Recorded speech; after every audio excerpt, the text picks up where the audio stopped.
Hello everybody and welcome to Backfire Simsport TV. Tonight, no Pete, because we don't know why he's not saying anything, we don't care, he can stay where he is. Hopefully he'll join us later though. And Sir Antoon with me tonight. Hello Alan. Sam, hello. Hi folks. Yes, all a bit of a wobble at the old doodot this evening, and Pete doesn't know he's supposed to be here, but you've got me and Sam, so I think you should count yourself very fortunate. And we're going to do our best to entertain and enlighten, aren't we, Well, Sam? at least tonight we'll have someone that actually knows what he's talking about. Maybe or maybe not, we don't know. We don't know in fact. So yeah, we'll see how it goes. Qualifying is underway. 4 minutes left to go, and Spencer McCarthy on top of the table with only seconds, less than a tenth behind him. How good is that? Right. We're used to it, aren't we now? How often have we seen that in the last few weeks with...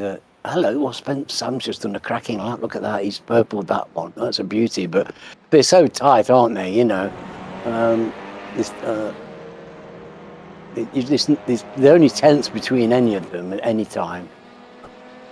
This field have grown together as they've gone through season after season, and they're great at racing together. They've got a level of competence that is admirable. Yeah, and that's not the way to take that corner. No. I did it a few times practicing for the V8s because we ran V8 last Saturday at the exact same track. Oh, did you? Oh, well, then you've got at least some experience of this place, because I've never been here, really. I've done a few laps in the Mazda, but it looks like Roger's having his hands full at the moment. Was that Roger?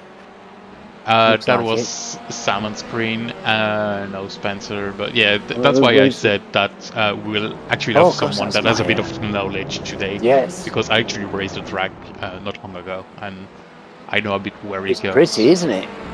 Very pretty. I know some track, but there's absolutely no spots to pass.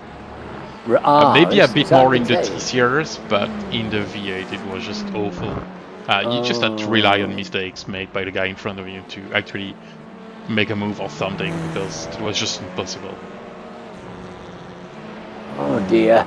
Well, I don't know. If anybody can make passes, it's these chaps. I've seen them actually put out one in the eye of courses where you're not supposed to be able to do an overtake.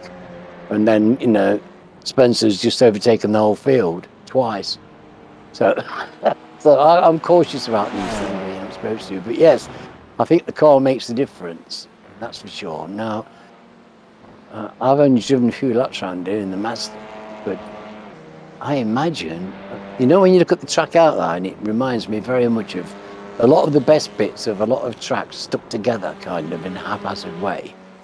So they've got a bit of everything. They've got nice S's, they've got hairpins, they've got a straight with a nice right-hander, they've got another straight with a vicious left-hander, so... The corner we're watching, Simon, which is turn 3 and 4, is, in my opinion, the most difficult one, because it's a braking zone, downhill, turning at the same time, and you will find yourself going wide on the left very easily if you're not careful. And the part after that is some uphill fast chicanes that you really have to get a flow through it, and if you completely missed a few turns before, then you're just dead for the uphill section as well. Yeah, this is coming back to me actually. That uphill twisty bit was, you're right, the timing of it and everything has to be just bang on. This is a tricky little circuit, isn't it? It is. Jumping on board with Carl right now, he just exited turn 2. And this is probably the longest straight, not straight, of the circuit, because it might even be longer, or maybe just about, than the start-finish straights. Then this is the downhill braking turning section, and it's actually 2 corners in one. And then you've got this flowing section of chicanes, left, right, left, where you can cut quite a lot. And as you can see, Carl just cuts a lot. But bear in mind, if you get a bit too much, there's a massive slowdown, about 2 seconds of slowdown. So, and it's quite hard to burn it on this track, what we found in the V8s is the best way to do it. You just carry on till the last corner and take the last corner on the outside. And that way you can burn the slowdown without losing too much time. But it's really complicated to get through it. Well, there's some technical corners here by looking at the track map. It really does like some really technical stuff going on. A lot of changes of direction. Quite a lot, yes. Yeah, well, it's just a challenge, and these people are really very good at coming to a circuit and being very good at it very quickly. Got that professional way of driving around a couple of laps and having their brains engaged and observing everything and taking it all in, and suddenly they've got all their braking points and everything's hunky-dory. So let's see what happens tonight. Looks like Sam's got the pole, so that's a bit of a surprise. Stephen is in third, Simon's in fourth. Matt Elmore's got fifth, Jamie Wilson's in sixth, Stefan seventh, Carl is in eighth, Russell is down in ninth with Jason Morris in 10th, JB has made 11th, Matt Flannery's 12th. Here we go. Oh, I've not done this before. Okay, Tony Walker's in 13th. Roger's got Sam 14th, and there's our Andy at the back, 15th. Wow. 15 of us. That's a decent field, and we're getting ready to go and hot to trot. They want to stay together, JB and Jason, Russell, they've been wanting to stay close to the guys at the front. They won't want to get dropped off early. It's going to be a fight from the start. It's going to be quite interesting as well to see where the leader goes. If Sam actually goes in the last corner, because I think with these cars they can take it at full speed. Well, if he accelerates into the corner. If he does not and wait for a long straight, that's gonna be a big back coming for third one, and it is super tight. Yes, it's going to get some nice toe down there. These are quite long straights, aren't they? So there's got to be a bit of toe there for everybody. Well, Pete said a lot. It was massive long straight. The what's going on? Playing silly. But they're really not. They're really short straights. In fact, you don't really feel it. Maybe looking on cameras, but I can tell you, you're fast into turn one when you exit the last corner. Right. Well, yes, I can see that might well be. You're going to be flying, aren't you? And that's a wicked left hand. So, wow. It is. This is scary. I think there's quite a lot of scary stuff on here. Let's see how they do. Oh, they're getting together, spaced out a bit more. Something's happened before. We've had this bunching up recently, haven't we? The front has been easing off and bunching the people up a little bit and then breaking away like a spring. So let's see how we go. It's exciting as we build up. I'd love to see the cars coming around this, all of them together. Fantastic. It's nice to have a good formation lap with everybody together, no big space. You can actually see everybody on screen at the same time, especially with the static camera, which is a good, nice features iRacing introduced a few months ago with the new track release. It's really good. Yeah, they look great. I do think they're nice shots. You do great work with the camera, Sam. You're quick and you seem to be there on the ball all the time. We'll see how I will do today, doing the cameras and commentating at the same time. They are on the start-finish straight, and there we go. They're gone. Let's see if it goes into turn one. Here we go. Now, dangerous turn one, as you said, especially with cold tyres. Beautiful overhead shot. It is. Look at that. Oh, and it gets tighter. Oh, Simon might get a slowdown for that cut on the inside. We'll see. I expect people are going to be careful this first lap. You know what it's like. We don't want any casualties. Well, it certainly won't be easy, especially with cold tires. You can see a bit loose on the rear for a few cars. It's really tricky, especially with the front wheel drive. I think the rear is very light, and it's quite tough to get it in the corner, probably. Well, we've got, you know, we've got a lot of gradients, haven't we? We've got a lot of camber. Like you say, the rear ends are light on these cars. The front end's doing all the work. You know, we're getting side by side. This is yeah, side by side around the apron. You can't beat it. Yeah, it's a very slow corner, so you can, but after that there's left corners, and someone's put in the background. I think that's Jason Morris. Yes, it is. We'll have a look at what happened a bit later in the race, because we need to let things settle down a bit. Is that Carl on the outside? No, there was Roger. Was probably Roger on the outside there, just getting a wide line. I think this is, you know, not a track that everybody's familiar with. I know that Andy had only just bought it, so I suspect there's some people who have not done competitive laps around here previously. Well, I do think it's a free track, if I'm not mistaken, but it's fairly recent. Is it from this season? I do think it's from it's new this season. Yeah. So nobody has experienced it before. It's the first time all the series get to this place. Yeah, it provides actually good racing because everybody's on the same level. People racing on iRacing since 10 years maybe might know some tracks a bit better than other. This one is new for everybody. Yes. Yeah, it's the first time maybe they race. So yeah, good point. It is a leveler, isn't it, when people can't bring previous experience. And even if you change car and change, you know, the tires models, the damage models, and all the stuff that goes around the iRacing service, the track's still the same. It goes always the same way, except if they make an update, which doesn't happen often, because they do not update the tracks every year in real life either. So it's always, you know, an unfair advantage for people that've been here for longer, but it's a bit the same for real life racers when they race for a long time and then, you know, new people's come in, the youngers, and you have to learn everything. That's for sure. Just seen Jamie taking my captain Carl. He's just done a sweet overtake there. We've got Simon and Jamie running together.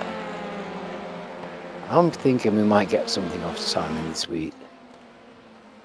He had that interruption in his season with the losing his headset, and that's interrupted his flow and his mojo. But we know what a great driver he is. And, we've seen Jamie really stepping up, haven't we, and filling his shoes incredibly in the Chimera. He's been doing a great job for the team. He has. But I think we're due for a drive with Simon. He's a fantastic driver around these technical circuits. So let's see what happens. Can he get back up? Well, running fifth. Let's keep the captain down and see how we get on. Yes, and David on the chat saying we will both smash it today, which is good. And yeah, front wheel drive, not up braking and turning at the same time, which, yeah, it's what I mentioned. It's gonna be tough for the first few laps. No, the tires should be up to temps, lap 4, so, or more or less up to temp, which is good. So we'll see. Also talking about Jason's Morris pace, was quick in practice. It's a shame he had an accident on lap 1, and we're actually going to watch it because now things have settled down a bit. Let's see. So he's middle of screen. The rainbow car. Oh yeah, he got it from. I don't know who's that. Might be Russell. Yeah, was it Russell? That was unfortunate. I wasn't expecting that one. Yeah, maybe a bit surprised by the slow speed because everybody was, you know, backing up, and obviously when you're the last car, it is what Seen it happened. a I thousand did an times, indie haven't we? race. Yeah, I did Seen an it. indie race on Indianapolis this Monday in IndyCars, and we had that on a restart. The guy in front didn't went, and a few cars in front of me started to go, and then we had to check up and brake. And the further back you are, the more you have to brake. And accident happened behind me because it was too hard of a brake for the car. So yeah, things happen in racing, and that's one of them. Well, he's found his place back. He's not taken any damage. He's circulating well. And he's been driving really well in the last few weeks. It's Jason. He's been, he's been practicing hard in this car. He's really been putting the time in, and you can see it in his performances and his results, can't you? Yep, surely that's. Oh, Spencer's taking the lead. Yeah, that was a pass for the lead, but I don't have the pass back on the other way. Which is weird, but yeah, I don't know what happened. And Steven's gone as well now, so Sam shuffled back by 2. So what happened? Ah, he got a slowdown. There you go. I told you, slowdown in turn 1's gonna be a killer today. Well spotted, you saw that quick. Yeah, oh well, that's not doing my power of good. I don't like to see poor old Sam going back like that. But, I'm an expert on slowdowns. It's just that nobody can tell when I've had one. They are really easy to pick around this track. It's a hard place regarding slowdowns. And we have to be very careful. He's not lost too much though, he's still with Steven, so... Yeah, well, he's got fantastic pace, and I can't imagine he's going to get dropped very easily by these chaps. I think if you can get in the toe and snuggle up, you can use the other guy's pace, and I bet there's some side-by-side drafting as well. Now Tony's looking frisky, and with Roger here at the back, there's racing all up and down this field. We're what people would say at the rear of the race, but it doesn't matter where you are. These guys are racing. They're racing their hearts out, and they're finding plenty of people to race with and have fun with. They are. Tony and Roger, Jason, JB, Matt, they're all really good drivers. They're all great racers. So when they get together, they can race. And as you can see, there isn't an inch of the track where people aren't having fun and going for it.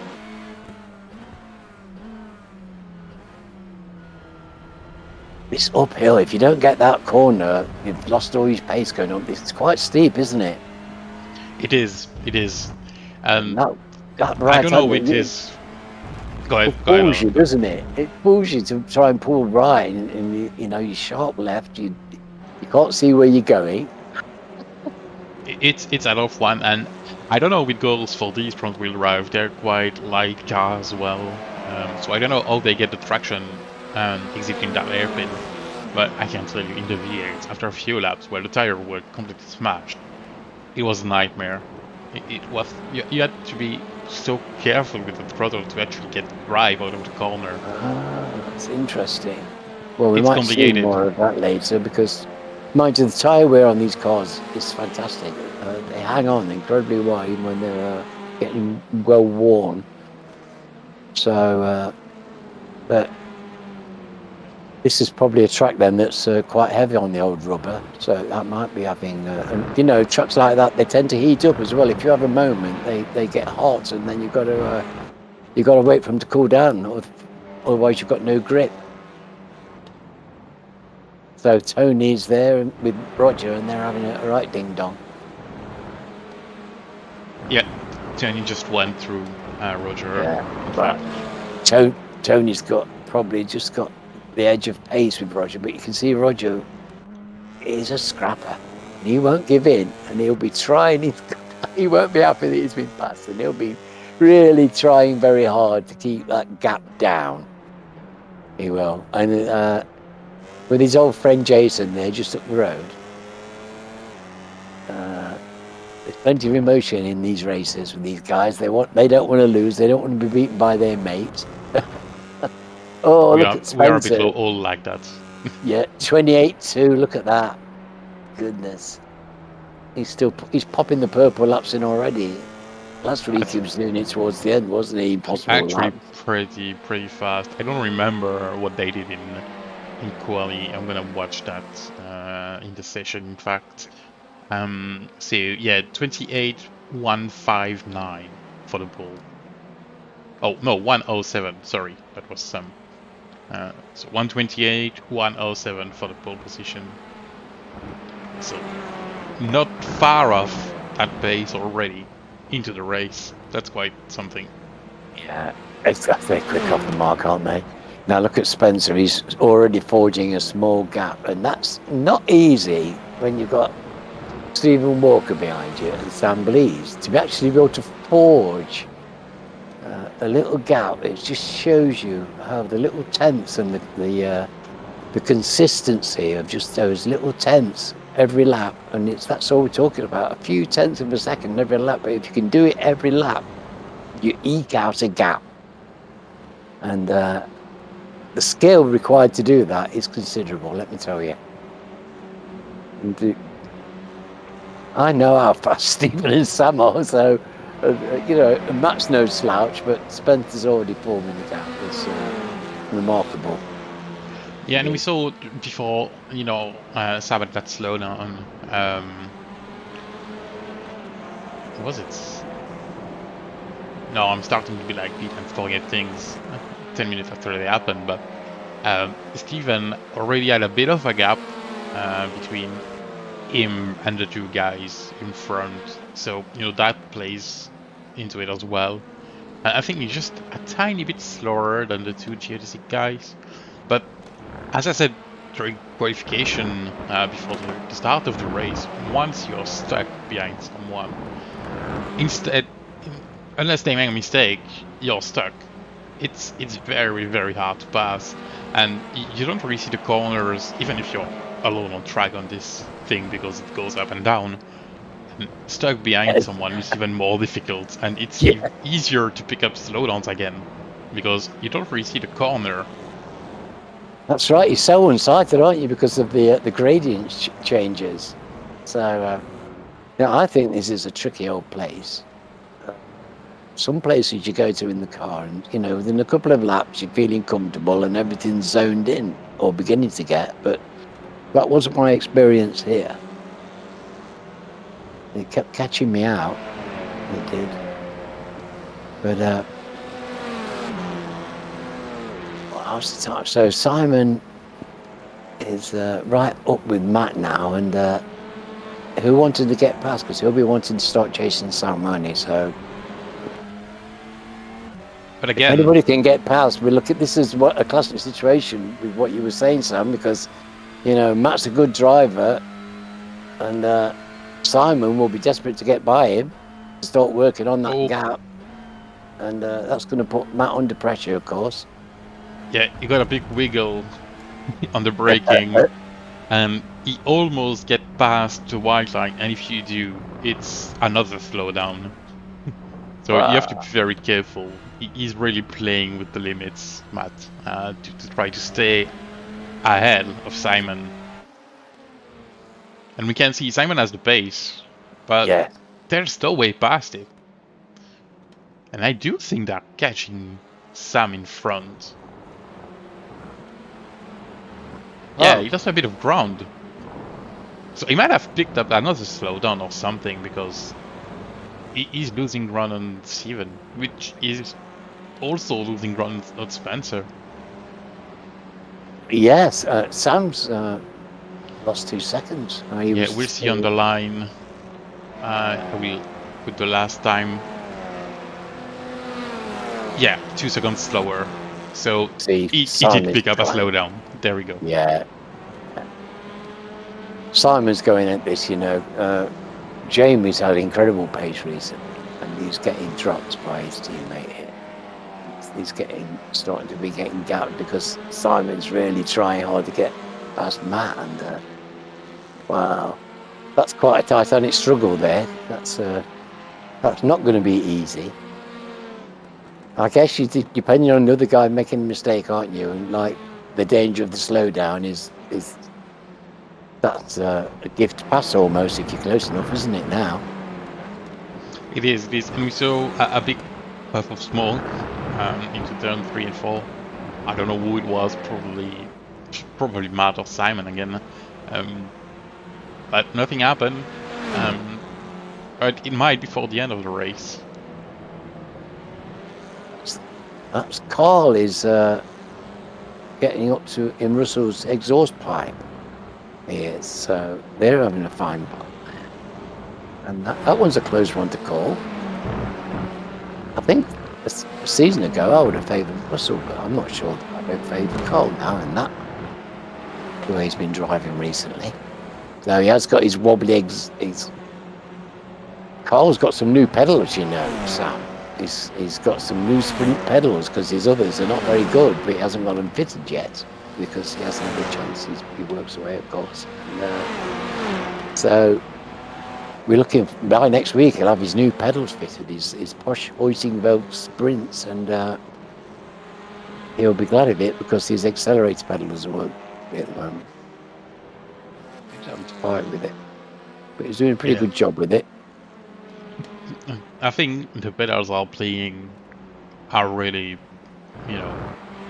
are playing really big into how you drive the car, and you're actually managing the tires and braking and all that. Really saw a difference when upgrading from the G25 to the Fanatec ones, and then after upgrading from the Fanatec to the Hydro pedals that I have right now, it's just a world of difference between each of them. And yeah, if you got the right set of pedal that fits your driving style, then you're gonna improve. Yeah, I'm with you there. I think pedals is the best upgrade if you're looking for pace and consistency. Far better than getting a better wheelbase, which is very pretty and everything. But pedals should come first because that's the base of your operation there, the brakes and the accelerator.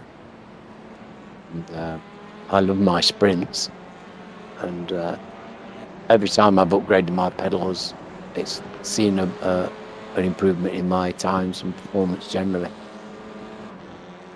I've never had any regrets about upgrading gear, but the pedals was my sprints. I love them.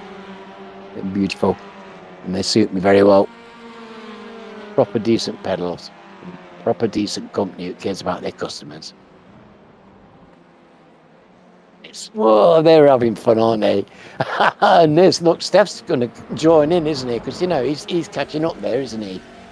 So he is still 1.5 seconds behind, but yeah, it's closing. He's going to close that, sure. JB's got a decent gap on Jason now. And where have they found 8 seconds? And Jason's got 8 seconds on Tony Walker.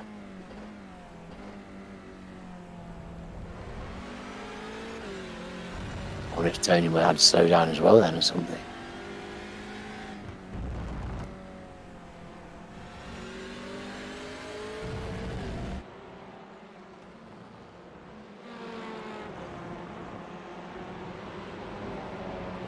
Oh, goodness me, he's in the purples again. He's aiming for the 27s, isn't he? That's the 28-1 already.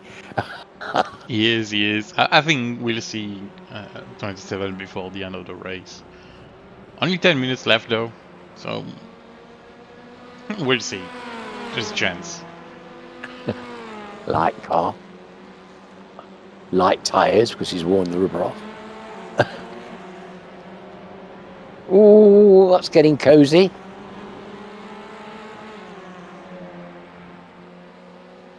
We don't touch people's butt like that, Mr. JB. What's that?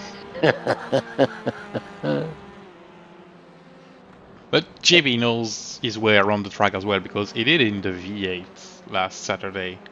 So you can see he's using probably a better line. Yes. That Matt. Maybe a bit slower, but he's not over driving the car, which is something that can help you in the long run. Missing a bit the apex there because you really have to cut that curb. But yeah, we're a bit too far wide as well. It's probably because I'm saying he knows his way around the track, so he's trying to put me wrong there. Thanks, JB. I will pay the favor back in I in think it another just race. shows you how difficult it is, actually. It's It is. It is. and it just shows you, Opos, how you lose the tenths and how you gain them, because just a few yards of untidy driving, not making the apex, not being on the cones, made a visible difference in that short period of track. You know, it's one bit of untidy driving can break the string. It can, and that just goes to show you how tight the margins are between managing to keep up and being competitive and not. It's a very tiny margin. It is. It doesn't take very much to lose a couple of tenths and find yourself getting dropped. It doesn't. It only takes a wobble on a corner to ruin your lap. It demands such a high standard of consistent driving to be in the pace and to be consistent and competitive with these drivers. There's not really any time off when you're racing these chaps. There isn't. They're so full on and articulate in their driving. You've just got to keep it going and keep it going and keep it going. Yeah, be as tight as you closing can. the gap. Almost Well, that's catch interesting. Yeah, well, that's interesting. Would we have said that Jason was going to close the gap on JB? That's good driving by Jason. Settled down after his early mishap. JB's been no slouch, has he? And as you say, he knows the track, so he's been driving very well recently. I think everybody has. There's been a surge of improvement right through. I think now is Stefan's still at 2.5 seconds. Yeah, I don't think he's really closing. Just slow. It's got it down. Yeah, he's 1.3 now, so it's coming down slowly. Sure it's gonna be enough, because it's closing the gap is something. But well, 6 minutes. As we said, still needs to make a move, and it will take almost all the end of the race for him to catch the guys in front of him. Now, Simon is in a good position to put a lot of pressure now, and if he's going to manage to get an overtake in this race, and I imagine he would be delighted to do it. He's running out of time, but he's in the perfect position, so any opportunity he's going to go through, isn't he? Look at that. All too well aware that he's got a very classy driver right in his mirror, looking very large. And that is going to put pressure on you. Doesn't matter who you are. He's just trying to add that little bit of pressure. Perhaps make the smallest error. It just needs a small error. What have we got? Few laps still. 6 minutes left. Yeah. Yeah, what's that? 3 laps, something like that. Maybe. That's intense pressure though, isn't it? You know, he's really, really on his tail. Now, look here. Ooh, don't get this wrong, Jace. I think that was just to say, hey, I'm behind you, I'm catching. Just, show the nose on the inside, but yeah, it was way too far back to try something. But yeah, it's fair play. Look at that though. Showing the guy in front you there, so. Yeah, and he's he's been taking up a threatening position, and he's still got the time to make that place. I think. I don't think everybody can deal with pressure in the amazing way that Matt's doing at the moment. I think pretty sure my resistance would have been crumbling under this kind of attack.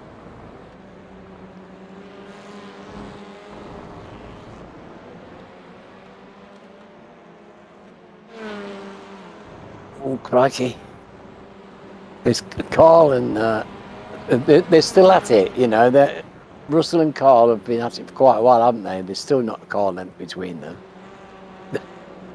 And But I think almost the whole race. Steffen's still trying to close that gap. Is it down to a second yet? Not quite. I don't think he's got the pace to catch him. No. Well, it just shows you, doesn't it? That's so consistent. You know, they're running and trying their absolute hardest, and they lock together and they can't break this tenth of a second. The gap's tenths, and it's just so locked together. They're so consistent. Now Simon's trying different things because stuck behind Matt is not working. Oh, no! Well, that's one way to try something. No, Jimmy's far enough, maybe not. There we go, he's going through. Yeah, he'll give his pace back to Simon. Pretty short. I'm not sure. I don't know where they stand in the standings, but Jamie did all the races, so he might have a better chance at a good spot in the standings than Simon. So I think we'll take the place, and Simon is too far back anyway. Yeah, he's at the moment.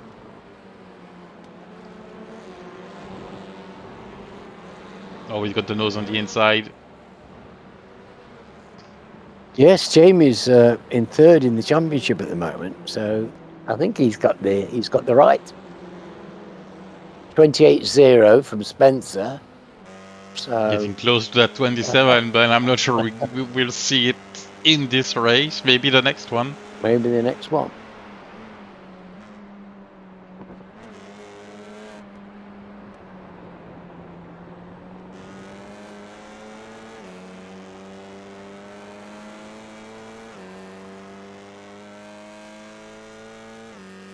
You see, roll down the field, Jason, JB, they're all doing 28s. You know, there's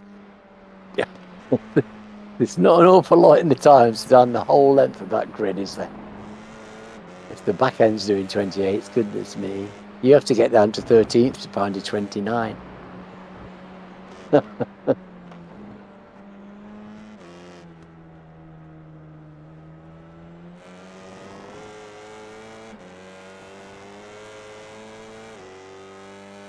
I think this league and the V8 league are quite comparable for that. You have people, few tens or thousands between each other, from first to whatever, so far back in the back that just run where you're a bit slower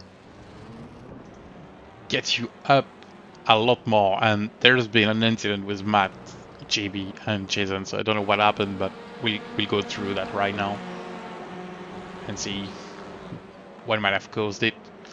Oh dear, that was unlucky, wasn't it? Unlucky contention.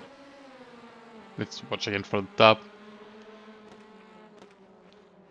So JB is braking and Jason can't stop. And T-Bones, was it? Geodesic car, wasn't it? And I think Jason waited for Matt Flannery maybe a bit, but yeah, he did not really wait for long enough to get Matt past him. I think he's funny, but he was already in the middle of the road, so there was nothing Jason could have done about it. No. It was they were all faultless in that. It was just a slight mistake on the brakes by JB.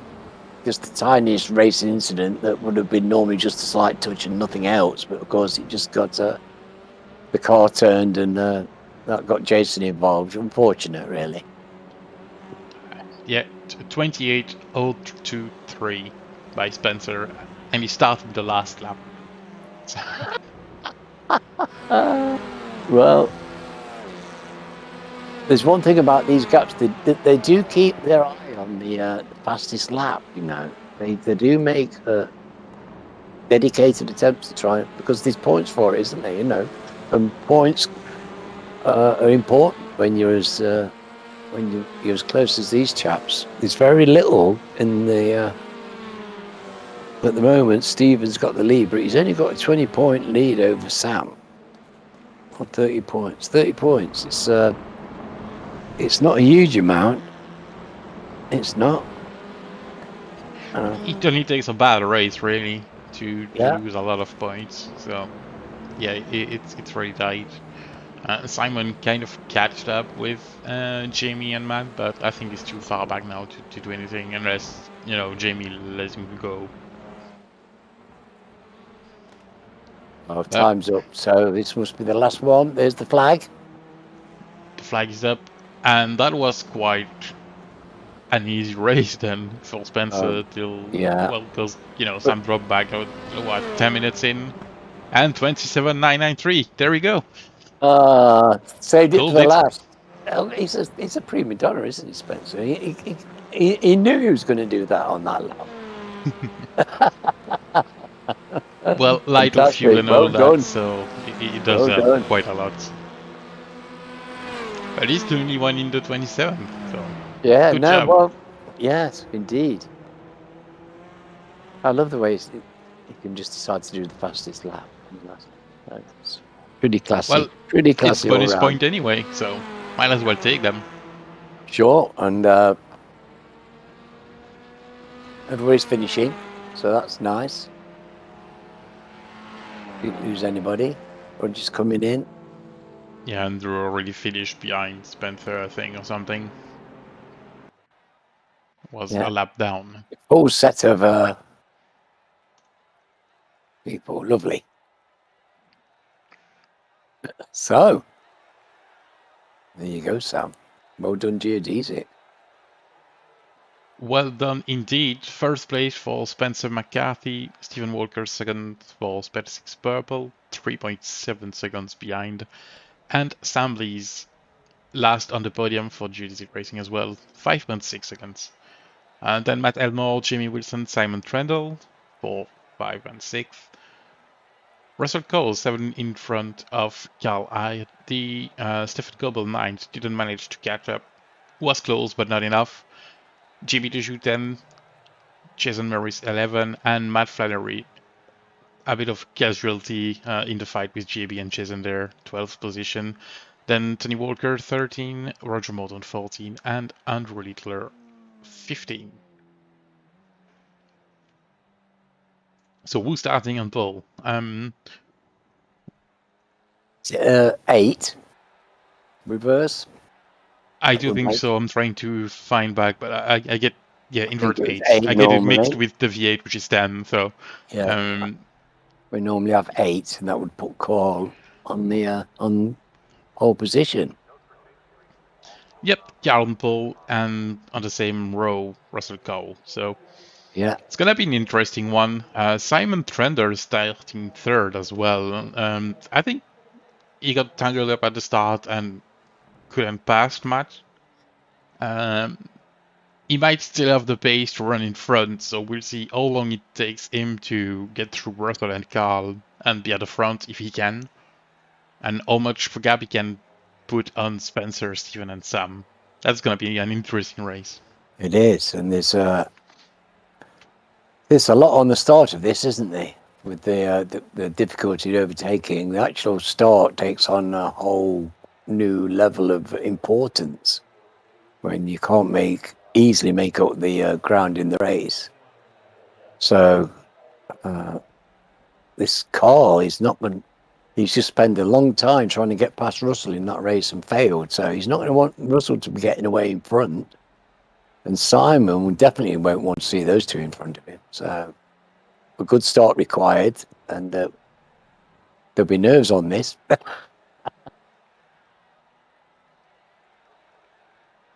There will be, sorry, it was a bit quiet. I was trying to find the command back to put the session time to 2 minutes. So hopefully I found the right command, because I'm not sure it is the one. I'm going for a nature break. I shall return shortly.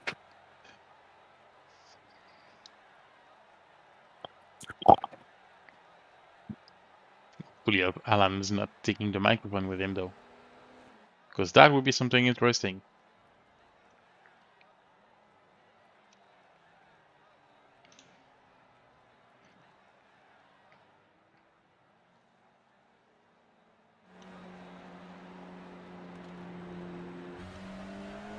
let's enjoy a lap with Simon.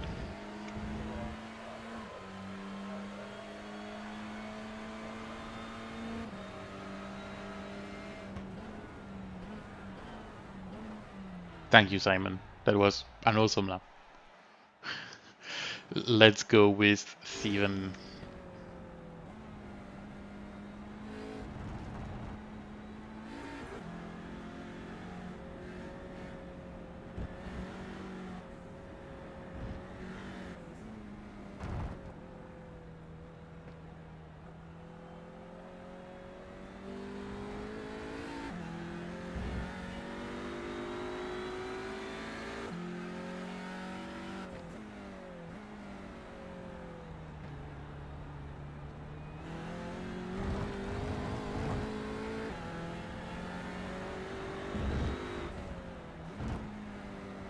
Ooh,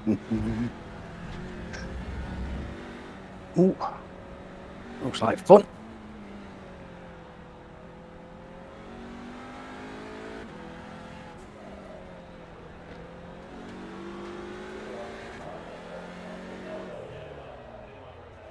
Aerial pit. There we go. Yep. It's probably going for a boys' room, something like you did. I was worried you took your microphone with you, but wasn't the case, so that's good.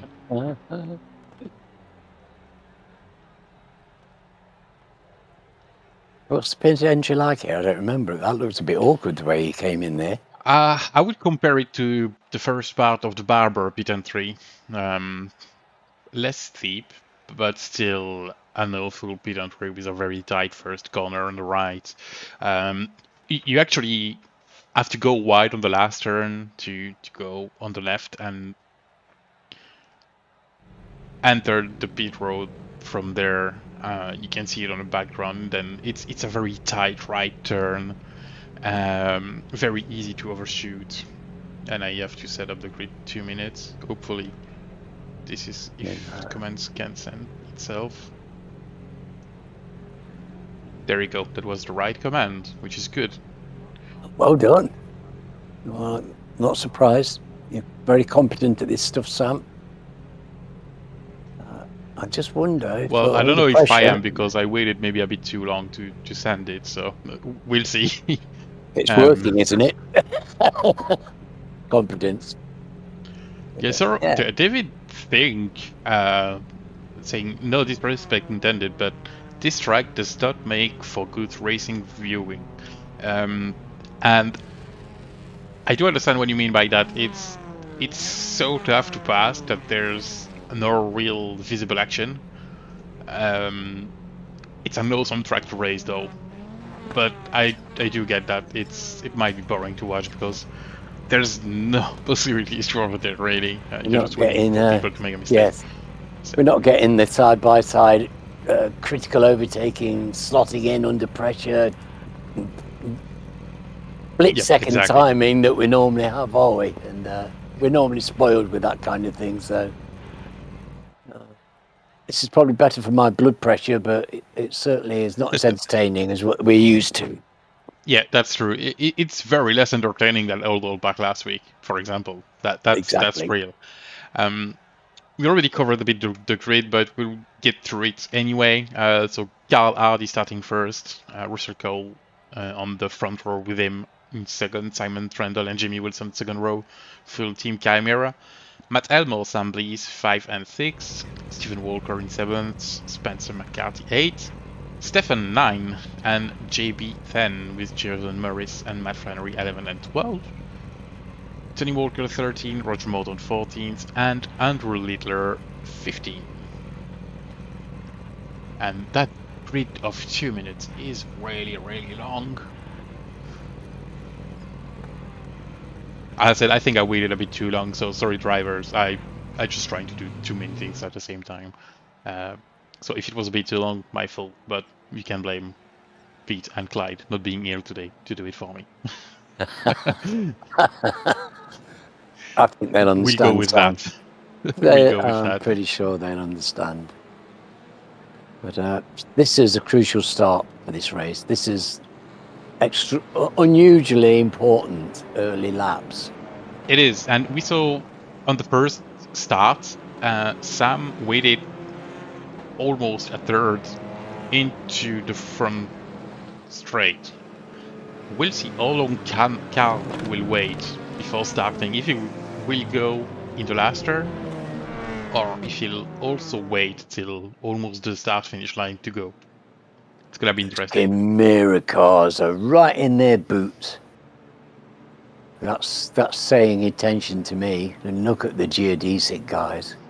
Those cars are They want to slabbering. go through as fast as possible. Yes, absolutely they will. I think undercut will be something. Goodness. I know the tires doesn't play into it because they do not change them, but the ability to be in fresh air if you're stuck behind someone would be key for this race. It was a big key factor in the V8 race, and I think this is no difference. This is exciting because the start is so important here.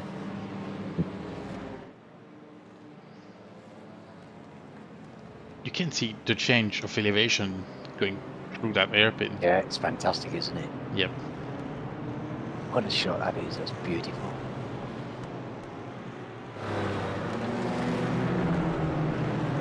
I've tried to describe to people what it's like being in a nicely set up sim race, in a race when you're surrounded by other cars and, you know, it's in VR, and it's really impossible to describe it. You need to experience it. It's one of those things you've just got to have a go at. Okay, you let's either see. love it or not. Now let's find out. Oh, crikey. I think he's gone already. So he went into the last turn. Oh, yes. And he went for real. Simon Right. already on the inside. Turn 1, 3 wide. That's... careful, that was so tight. Oh, I think that's Sam Blees. I think he got it. Yeah, got a slowdown, massive slowdown for Sam Blees on lap 1. That's gonna hurt. That's gonna hurt. Yes. And I can tell you that slowdown is a real pain. It's so long and so early in the race and on the lap. It's so hard to burn it down. You have to stop, basically.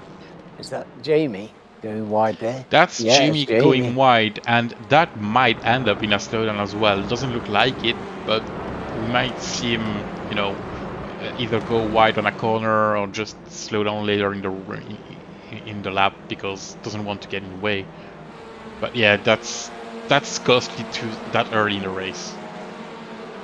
Got Spencer right behind him. Second, so he's made the place over Russell. Almost 3 wide into the hairpin. Yeah. Oh, crikey. Well, we saw this coming, didn't we? This is so important. These early position changes and shuffling about, it's so important. Nobody wants to give anything away. It's so hard to get anything back if you do give something away. Yeah, the one giving something away is Sam, really. It's gonna be a tough race for him. No, he's buried down the back and needs to go through almost everybody to get back in the front. That's not going to be... Money, he does like a nice fight back to Sam, and he's very good at it, but I'm not sure he's going to relish trying to get past Tony and Matt and JB, you know, and then Jason, and that's only going to put him in 8th, you know, 9th. Wow, he's got his work cut out, hasn't he? You're right. We're going to try to watch this back from overheads with Sam in front of the screen. So he's going for the outside, which, in my opinion, is not the best place to be, but he managed to clear Jamie, but yeah, there we go, he's too far on the inside. There he was. Clearly Russell didn't expect him to be there. He went from so far back diving on the outside of Jamie. Spoiler could have told probably Russell, even though I'm not sure that early in the race. Yeah, it's a tough one. Couple of feet to the left, and he would have been okay, wouldn't he? And that's, you know, it was a gamble, wasn't it? He was gambling that he could make this move, and his gamble didn't come off this time, but another time it might have. And you get one of those fantastic position changes and the start of a fight back. So that might actually affect the whole of the rest of his race, because that's set him back now, isn't it?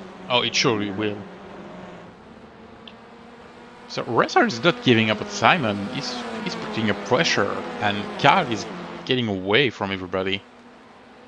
Paul's got a clean track, and you know, his pace has been fine recently. He's been putting in top 6 laps, so he will take advantage of any early hesitation, any early kerfuffles. Is that team order having to let Steven through? I don't think there's any team orders. There's voluntaries, isn't he? Oh, that was a really bad first and second corner by Russell then, because he really lost a lot of ground on Simon. Sorry.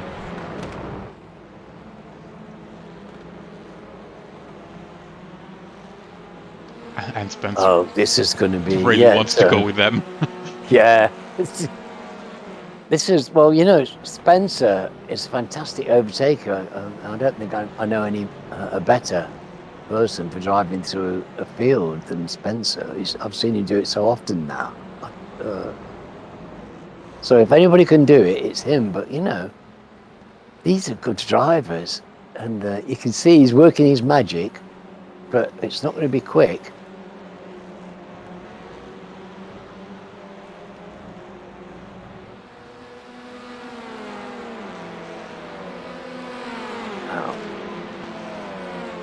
If he gets past Matt, he's going to be chasing Stephen now.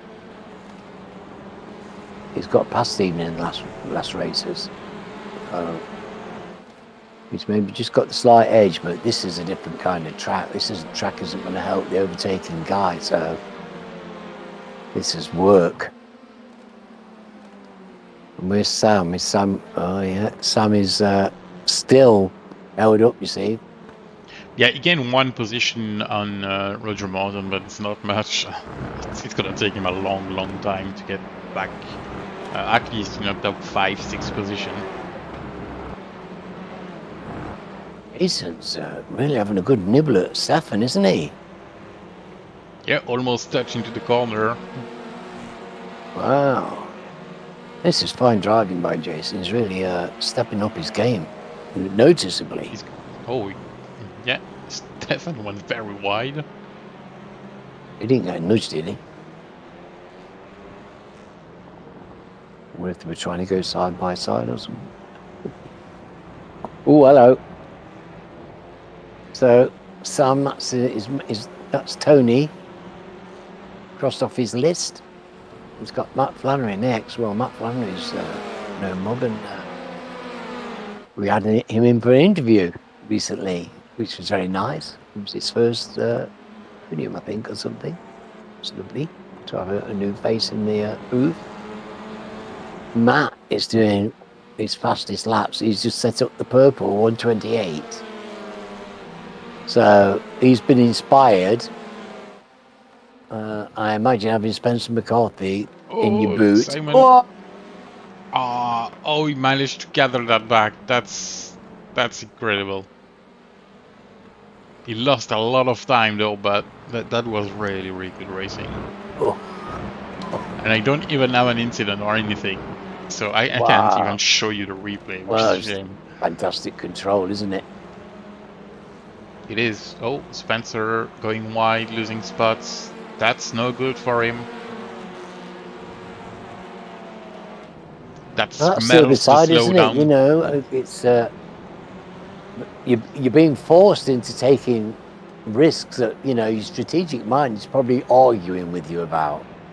It's saying this is not the right, you know, this is tricky, this is not the right place, you're not going to do it here, but you've got no choice because there isn't any other places. So I imagine this is quite conflicting, some of these drivers. They're very attacking drivers and they want to press forward, and that's very difficult, seemingly here. Not always you can see it. No, you can see it, can't you? It's almost built-in pain with those short straights. Not enough to actually... Because you think at the end of the straight, there'll be a killing braking zone, and you've got to see the outbraking manoeuvres that we're used to, but it's not happening, is it? They're not going fast enough. No, the straights are too short on this track to actually allow you to make a move on the braking.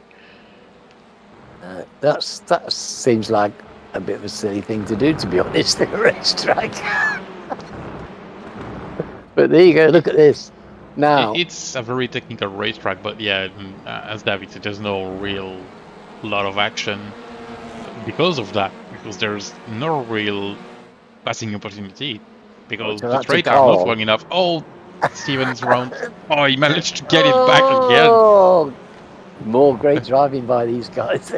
But look at this. Look at the gap. You know, instant 3 cars gap, and yeah, wow. and he backed up Matt Elmore into Spencer McCarthy, which had a gap just before.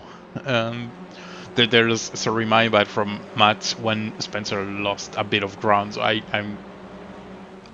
do think it's been something between them two, probably. Not much, but you know. Yes. No, there's a little bit. Yeah. There's not much, but it doesn't take much, does it? Because it's consistently applied. They're so good. They are. They're Spencer in 28 lows. They're so. They don't seem to have really bad laps, do they? There you go. Oh, look at that! I'll pass on that corner. That's something. I haven't seen one in this race. Nor in the first one. Trying not to give it up, but yeah, too good. And I'm not surprised to see that. I'm not, because Simon is hungry. Yeah, now Simon needs to hammer it down and have a big gap.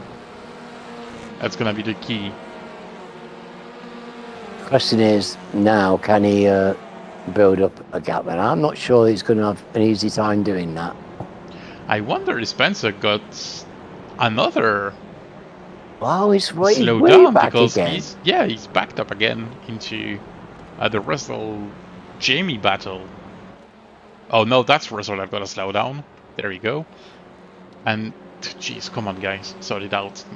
I'm having too much trouble keeping up with the cameras and reading things and talking at the same time. That's a nice little battle going on there with Stefan and Jason and Sam. Sam's, got. Look at these two. He's not going to get past those two easily, is he?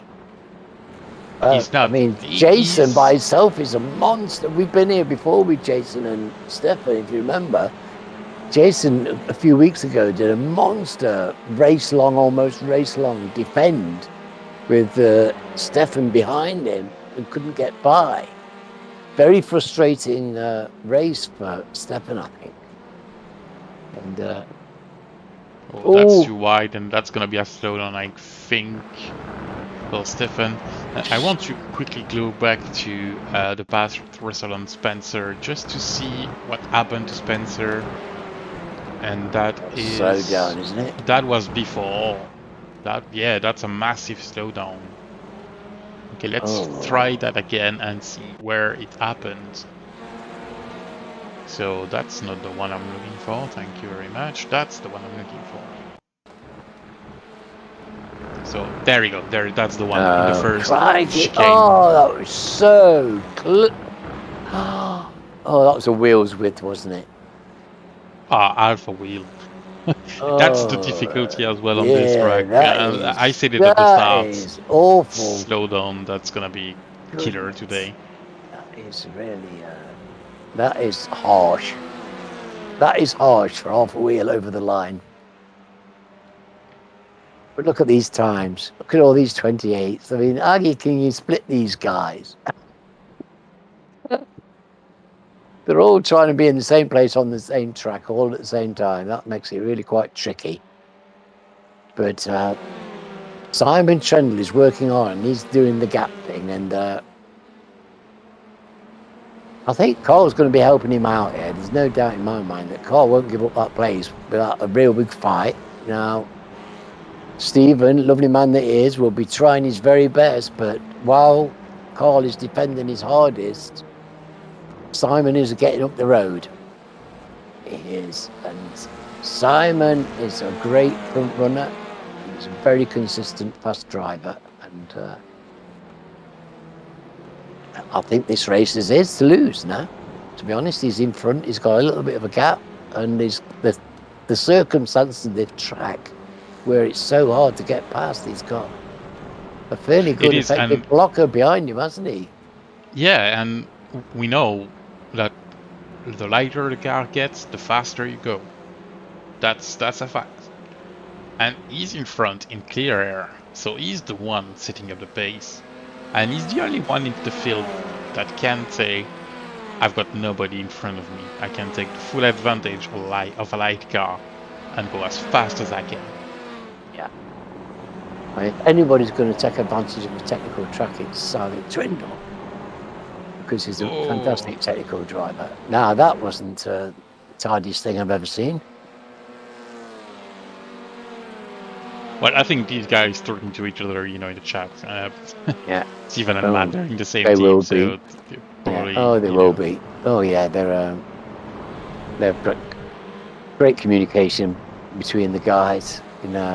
Even between the drivers in different teams. They talk to each other. They've got good relationships in the league, and that's how we have such clean, dignified, and brilliant racing, because the guys have got good relationships that they care about, and any issues are dealt with there and then, and there's never any carry-ons, never any hangovers.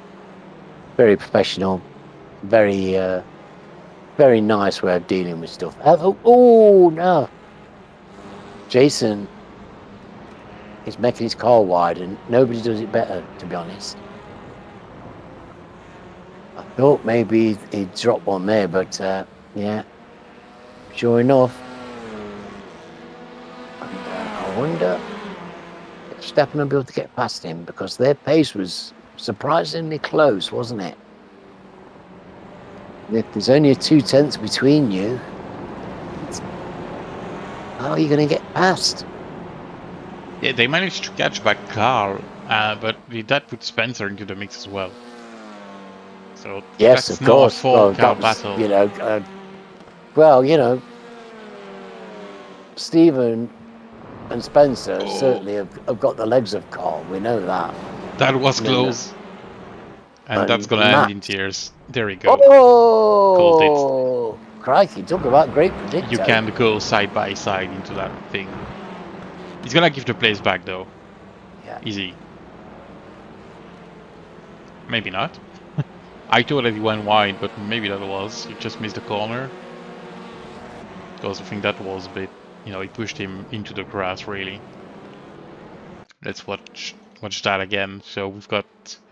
the two guys scrapping it in front. Then they got loose. There was a contact there between Carl and Stephen. Oh, and thank you to Trees. We thought nothing about that. Thank you. Let's try again and pick up the angle a bit later. The two front he had guys, a wobbly rear end. No, from this, there you go, and then just pushed him wide. Yeah, that's no good. They are back together now, though. Yes, well, but still in the same position, so hasn't given place back. They lost a bit of ground on Spencer, Stephen and Carl. I'm reading the standings. I should have. They'll be pulling them back. Spencer will drag Matt back up, and there'll be a foursome again. Oh, now! It's 3 second gap, 3.5 seconds. Now that's starting to get quite big, isn't it? Goodness, it's going out quite quick now. It is, and yeah, because these two are battling, and that wiggled the lap before, it really extended the gap. In the previous lap, Simon did at 28.6, and Carl and Stephen at 29.7 and at 29.9. Yeah. So that's over a second faster. And Spencer and Matt Elmore did at 30.4 and 30.8. That's insane times, isn't it? Insane difference, yeah. Look what we're doing. I mean, but it's what I said, Stephen's going to have his hands full getting past Carl on this circuit. Normally, I would reckon Stephen to do it within a couple of laps. You know, he's Spencer in the fantastic pits. overtaking. He's got great. Oh, I wonder if he got wow. damage, because that's very early. That is early. Didn't we do a thingy last week and that we decided 18 minutes was... I think he's on the What's that, the bubble edge? for the earliest you can get in.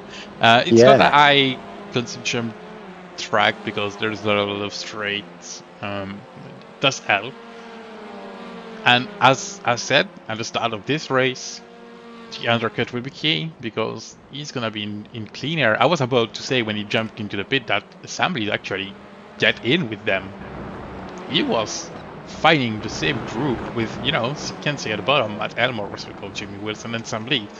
And Spencer was in that, where a few laps before there was almost, what, 6-second gaps between Spencer and Sam on track, which is the difference between being alone on your own, clean air racing, trying to catch up with people and all that, and being in a battle trying to pass somebody. Well, at the moment, Carl and Stephen are in a fantastic titanic struggle here. This is Carl exerting every ounce of his skill and ability to hold off this fantastically brilliant driver behind him. Jimmy Wilson and Assembly's in the pits. Well, when I was thinking about fuel saving earlier because, you know, Simon was behind Carl and he's a demon fuel saver. So I wonder if he might have saved a little bit of fuel there, just for a few laps. I'm not sure this is a fuel saver race, to be honest. And Jimmy will be very happy and very proud about me of showing that. Oh, here we go. So he's in the fast Jamie, lane, turning in, stopping too far. Easy. Oh. Not really. No, it's okay. Okay, I have him enter the pits 2 times, so I totally overshoot, but apparently not. So, sorry Jamie, I said something for nothing. Let's see. So, 1 lap of clean air. Spencer McCarthy, and you see Assembly's a bit behind. And they have Andrew. He probably won't get too much in the mix, but it's still somebody in front of you. Even if you will probably put the car to the right. There you go, exactly what I said. Beautifully done, Andrew. But that's still something annoying in front of you, wherever it is, that slow you down.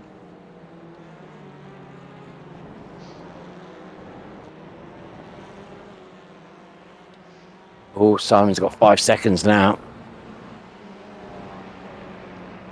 Yes, and Stephen took the decision to go into the pits and get rid of the Carl Hardy thing by getting free air and hammer it down.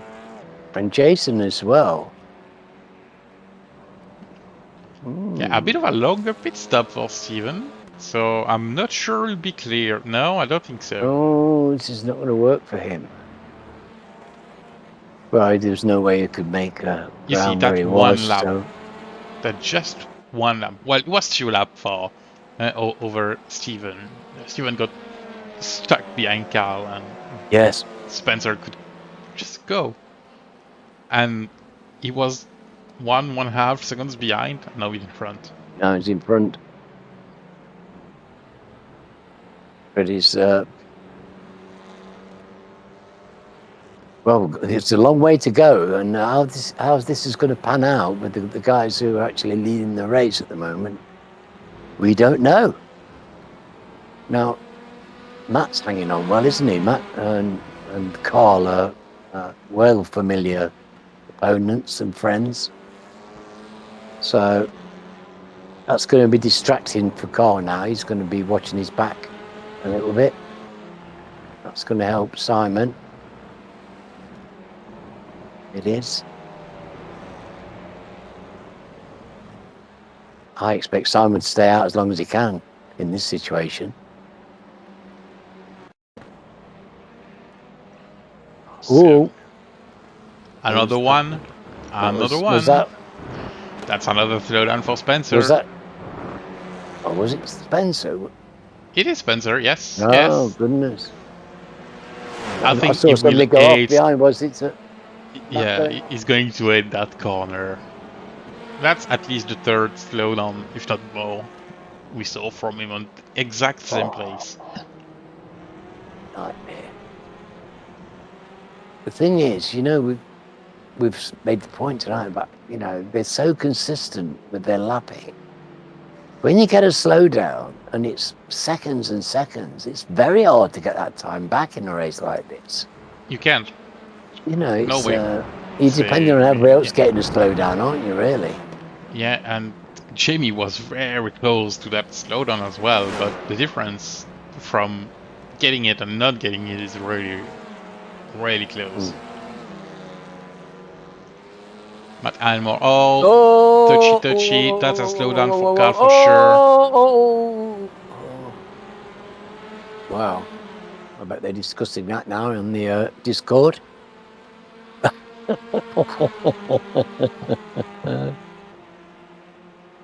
It's the twin wheels of green. So Matt's got it. I imagine they came to a consensus about that. Russell is racing, and here he comes. He's doing extremely well in this race. He is. Running fourth, really good driving.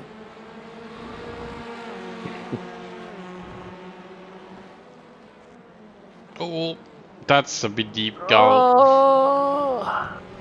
Oh, that's going to give Russell the place, isn't it? Is it? Nah, I was on a good spot on the outside for the next turn. Just well, yeah, that will have whet Russell's appetite, though. You don't want to be giving encouragement to people behind you. Oh, that's not the way. Is that Matt? That's Sam. Oh, is that Sam? Oh my goodness. Let's see. Carl is in the pits, by the way. So, what happened?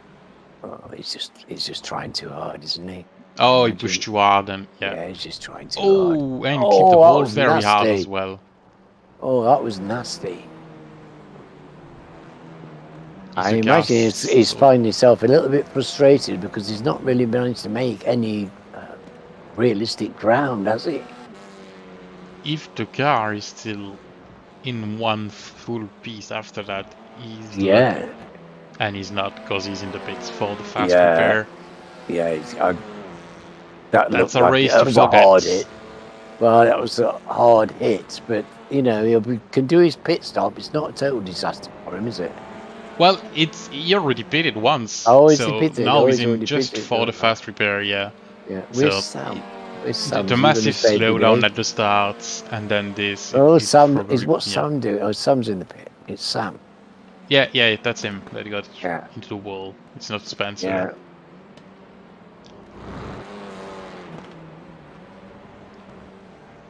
We're gonna call him Spencer Slowdown McCarthy now, I think. So, Spencer and Stephen are together.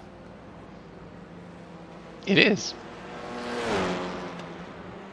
And now, Stephen's in front.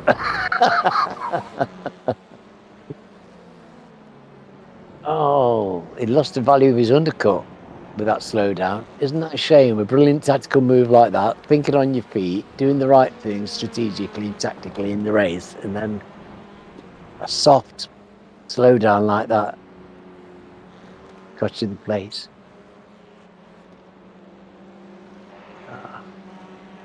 Well, that's going to be a battle royal, isn't it, to the end now? They've got more than half an hour. Just pick the bones out of each other. It's going to be a long, long battle. There'll be no quarter. It'll be gentlemanly, but there'll be no quarter. These are serious races, these two. Let's jump on board with Spencer for a bit to see what it's like. being behind someone and not see anything.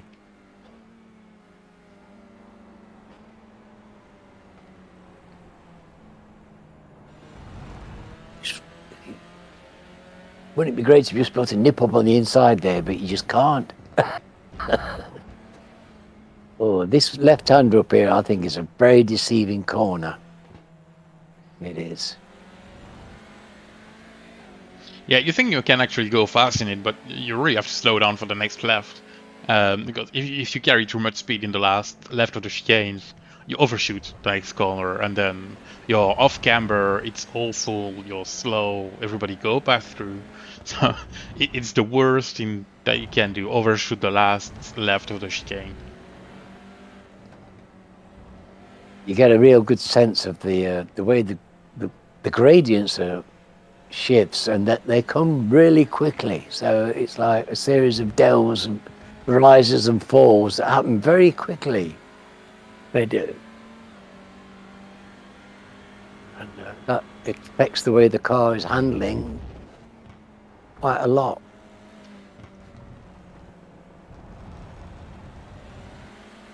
Right-handers uphill. Really, really good driving and good car control required. Now, what's happening here? Is he giving him that place, or did he just...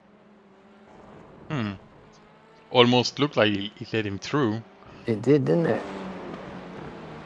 Probably waiting for the next slowdown to go past again. I'm surprised he's giving it up, because we know how difficult it is to get past, so... Well, that didn't look like a well-contested overtake, did it? That's true, but at the same time, there's the fear, you know, of the guy on the inside getting too wide and picking you off the track on that double right-hander. It's... Yes, we've seen it, haven't we? So, yeah, good point, He can actually. give you a 1x and a slowdown, so it's very costly. And I think Steven, as we said in race 1, is a bit slower than Spencer, and as I said, he's really relying on Spencer making another mistake and picking up another slowdown to get past again. I think once Spencer got the inside, as well, you know, the point situation. There's the point situation. Rather being one spot back and picking up the points than because you know, incident and slowdown and losing points because of that. Sam and Jamie aren't there at the moment.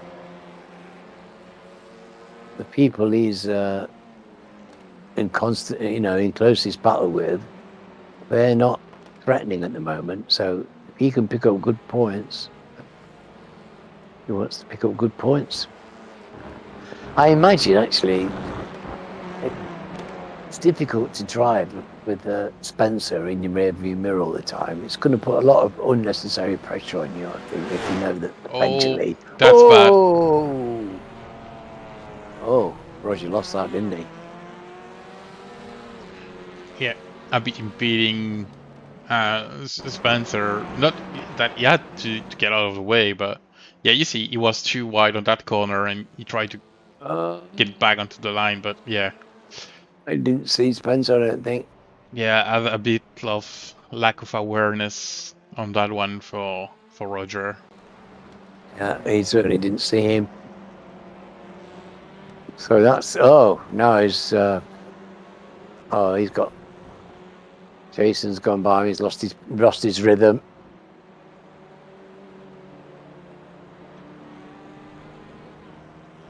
It just goes to show you how something like that puts you off your stride, you know, distracts you, you lose your rhythm, you lose your concentration.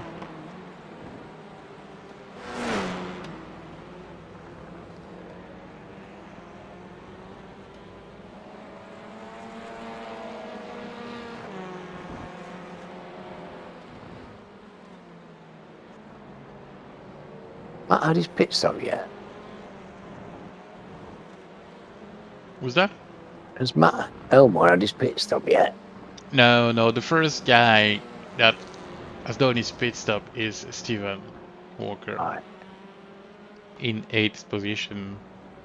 So it's yeah, it's because Carl was in 11th, but he had his stop, didn't he? So Yep, he's done it. he I seemed would be well interested to down. see Yeah, when Simon pits in and see what's the gap like when he has he's done going to his stay pit out as stop. long as he can, isn't he? I mean, We're looking at around 12, 13 seconds, basically for a stop.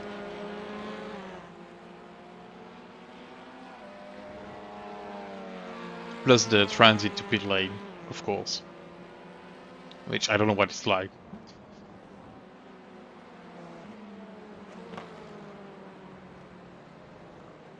Simon will be as quick as anybody on the pit entry and through the servicing. He's smart as paint to that stuff, so nobody will be doing it faster than him. You can guarantee that it'll be as quick as anybody. So it's looking pretty good for him at the moment, I think. He's had clean air all this time. He's got a decent gap. I mean, Russell is what, 12 seconds. So who's he racing really? Matt at the moment. With the speed, where Stephen is going to turn out and Spencer, we don't know, do we, until everything's panned out. Well, we don't really know. All we know is Spencer is lapping faster, 2-3 times faster than Simon. But Stephen is not. They are doing more or less the same times, 28.4, 28.5.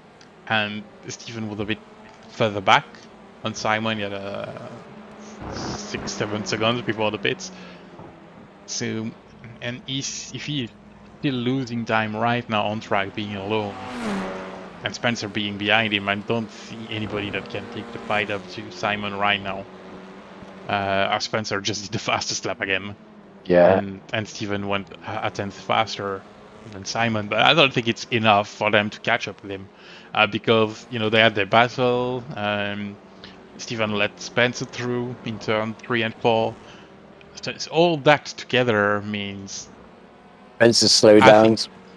There's that as well. Then the tangled up with Roger, where Simon's been alone all race, and he just did the laps he had to do.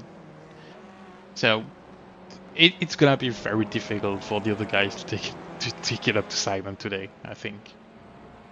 Simon's doing his fastest lap, so he's very well aware of what's happening around him, and look at these competitive times. He's not giving anything away, is he? He's not. I do think we are looking at Stephen Walker and Spencer McCarthy getting with Matt Elmore after the pit stop. I would bet more on that than being with Simon, for sure. Yes. Oh, I'll say that's a good bet.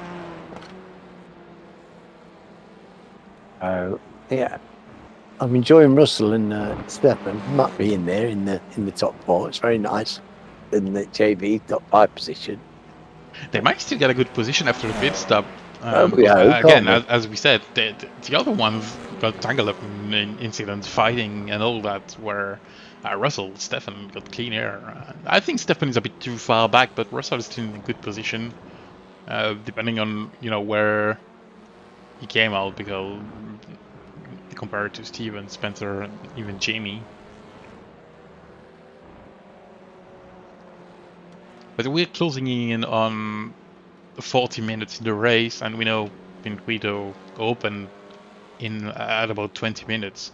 So there's not long left before we see all the last pit stop being made. It's going to be a flurry, isn't there? It's going to be a flurry as the tank's empty. And we'll have a good picture to see where's Wu and Wu's fighting with Wu. It's going to be even more interesting.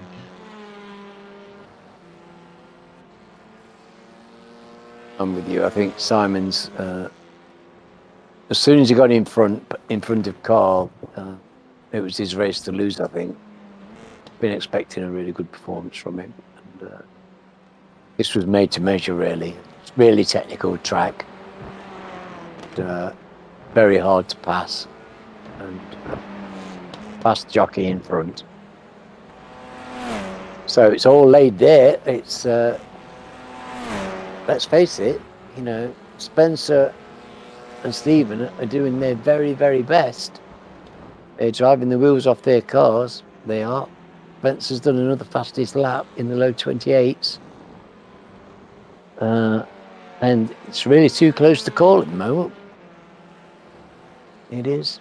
But I think all that clean air is probably given Simon the edge here. But we don't know until they come in and go out.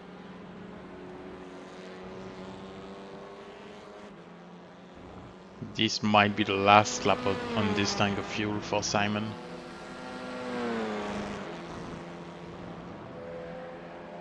Matt Elmore in the pits. So the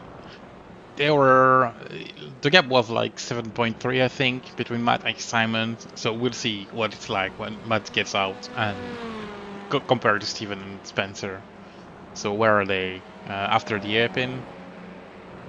Yeah, double left. And almost entering the last complex. Might just stop at its pit stall.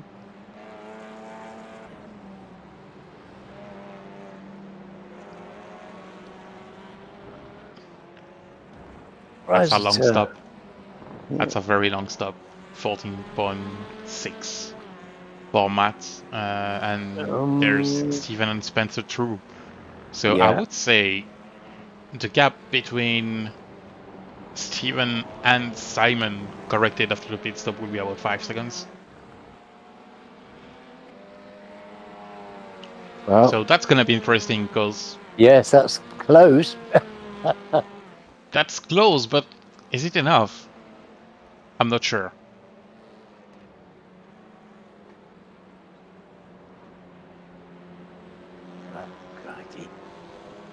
Another one. Come on, Simon. Go to the pits, please. He's not going to go in until he absolutely has to. And you know, he's the master of the fueling, isn't he? You know, he's the master of the fueling. He does the fuel strategy for the team. He is, but as I said, a slow lap, 28.7. Slow, yeah, 28.7. Shocking. Well, compared to Steven and Spencer, of course. Yeah, so they've been. It was 28.2, I think Spencer did, didn't he? So that's half a second, and that's substantial. You know, when you're counting we're seeing the way that tenths matter on these races because they don't give many away. Yeah, 28.3 for Steven and 28.0 for Spencer. So that's 4 and 7 tenths faster, respectively, for Steven and Spencer. Yeah, it's good. Well, they're doing everything they can. They are. It does surprise me a bit that there's 1.5 seconds between Spencer and Steven.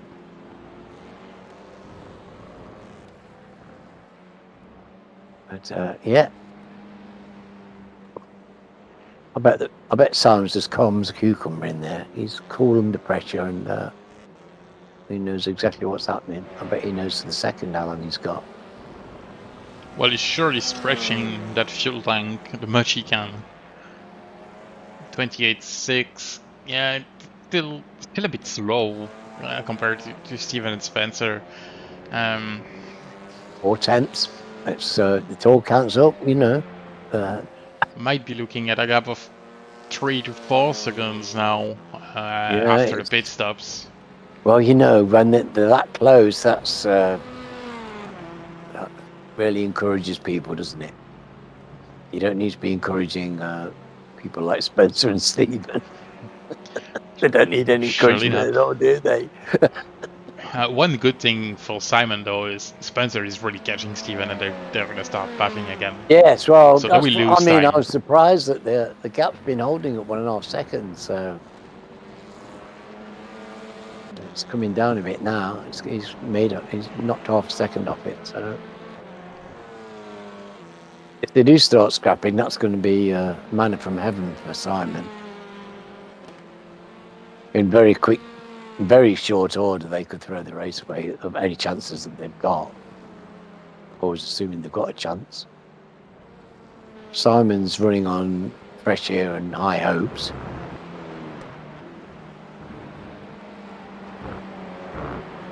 So, there we go. Simon's in. So that's the key moment of the race. We'll see what's the gaps like when he exits the pits. So we'll keep a close eye, sorry for the share, on Spencer and Steven.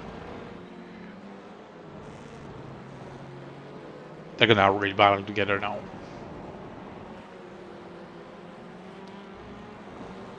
They got, is that Roger in front of them? Yes, I do think it is. Yeah. So there we go. Simon's as its pit still 9, 10, 11, 37 seconds. That's a fast stop. 30 seconds for Stephen Walker and 12.15 for Spencer McCarthy. So the fastest of them three. Oh. Well played, Simon. Yep, and I did not take into account the almost 3 seconds difference pit stop between Simon and Matt. But if you count that out, that would have made a 3 seconds gap. So I was pretty close to it. It's now 6. It's pretty good. Because Simon did a very good pit stop. That was awesome pit stop. I do think it's the it's the best pit stop of the race. So well done, Simon. Yeah. Well, I'm not surprised, but I'm really pleased to see it because I think he knew what he was doing and he had it under control. My word. Now he's got 6 seconds and he's hoping that these two start fighting hammer and tongs for the next 15 minutes. If Steven stays ahead, even if they do not battle, I think it's Simon's race to lose. Yes. Oh, I do as well. I don't think they can make the time back. Not in 2 and 3/10 a lap. Yeah, 15 minutes, making 6 seconds. I don't think it's gonna happen. Well, I don't think so. Simon would have to make a mistake. If it was Spencer, he's going a bit faster. It might have been possible, but he still has to get through Steven. And it's not an easy task. No, it's not. But I just wonder if Steven might give it to him if we see, because he gave it to him before, I think. So I just wonder if he's feeling like he's getting too, like, endangering his race. If he might just let it go. To him that easily. It's just, Spencer wasn't the inside and just didn't want to risk it. Really. Yeah. Yeah. Well, he's a racer. We won't want to give it away, but. I always think he's got more to lose from an incident than Spencer has at the moment.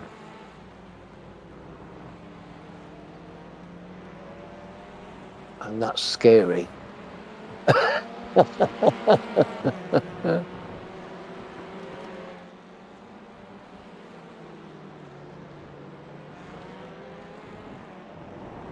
People are chasing me in that kind of close proximity. They make noises indicative of great appetite. It's very disturbing.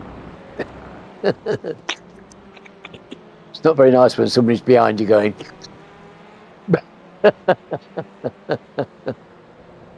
Very Hannibal Lecter. So there you go. It's better exit on the last turn for Spencer. On the inside, and yeah, gets it easy.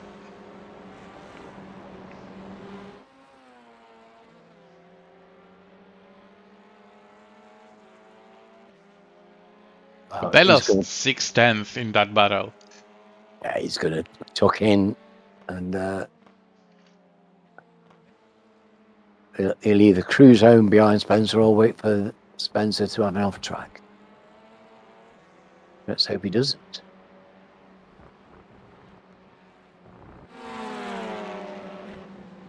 It's funny how you can have a bogey place on a track and get 3 or 4 off tracks on the same spot, even though you know it's there and you're doing your damnedest to avoid it. But it's so much muscle memory in these laps and in the way you drive. It's very hard to change your line, that fraction.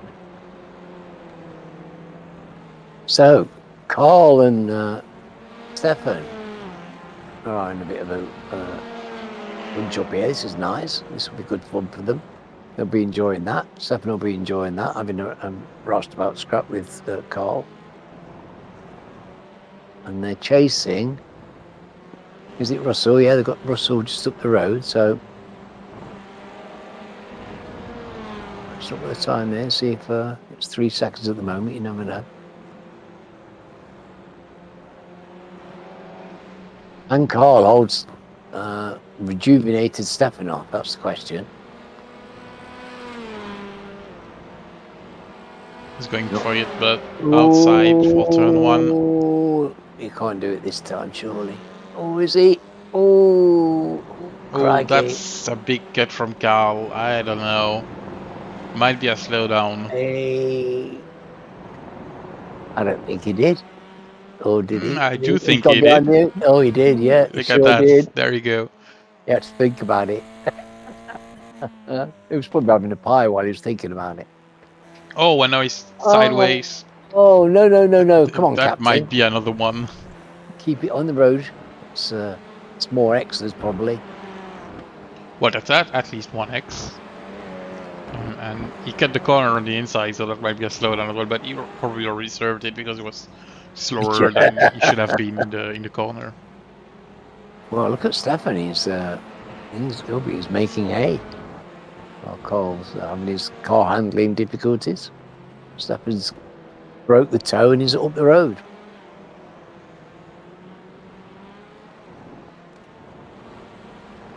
So that's good driving by Stefan.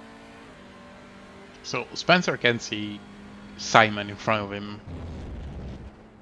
on 6 the straight. seconds still, though, isn't it? Yeah, he gained 8 tenths since the pass was made on Stephen Walker a few minutes ago. 1 or 2 laps ago. It was on the start of lap 32 and they're on lap 34, so 2 laps ago. Yeah, almost a second in 2 laps. And they have 8 laps, 7 laps to do, maybe? 8? So we're looking at lap 41, 42 for the finish. At 2 seconds, at 1 second for 2 laps, that means he needs to catch up 6 seconds. So that's 12 laps. Yes, I don't think he can do it. No, I don't think he's gonna make it unless Simon makes a big mistake or really slow down the pace. I don't think catching up isn't passing either on this track. That's true. But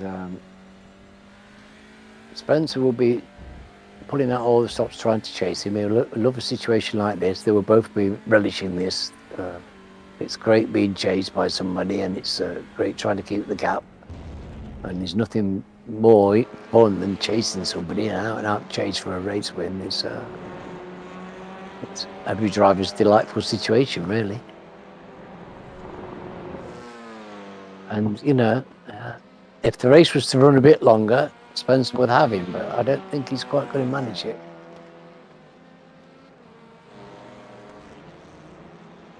Pretty sure Simon will be driving well within himself here. It might well have a little bit in hand. We can afford to as well, yes, which is good. Yes.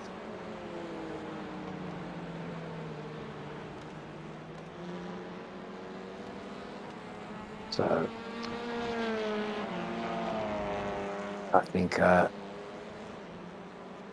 barring any errors, these three should bring it home now, because there's like 5 seconds. Matt's got 5 seconds to Stephen. He's not going to breach that, I don't think. So it's top. These podium sitters, it's theirs for them to throw away now, because I think they're firmly established. They are. Sam has struggled to make any sense of this, hasn't he? He's still in 11th position. I remember him being stuck a bit at the back. Was it a couple of weeks ago? Yeah, this is. Well, that big hit with the fence really cost him a lot because he had to Yes. go back to the pits and He had to go get the to the fast pit, repair didn't done. he? So yeah, It's I numbers, think you know, it's 11 with just what happened is quite a good spot to finish in, to be honest. And he's not far from JB. Well, there's the surprise. He's got the pace on JB. He won at least 1 second faster. So I think it's gonna be done pretty quickly. I don't think JB will be able to hold him up for no, 7 minutes. 1 lap JB could do it, but no, that's too many. no. Simon will get that. Simon will get that place, I think. Then he's only, you know, well, he won't get any more. He's got Jason's driving really well in 9th. He's got a nice gap there, and I think Cole's pretty safe where he is, and Stephen's already taken a couple of seconds out of Carl, so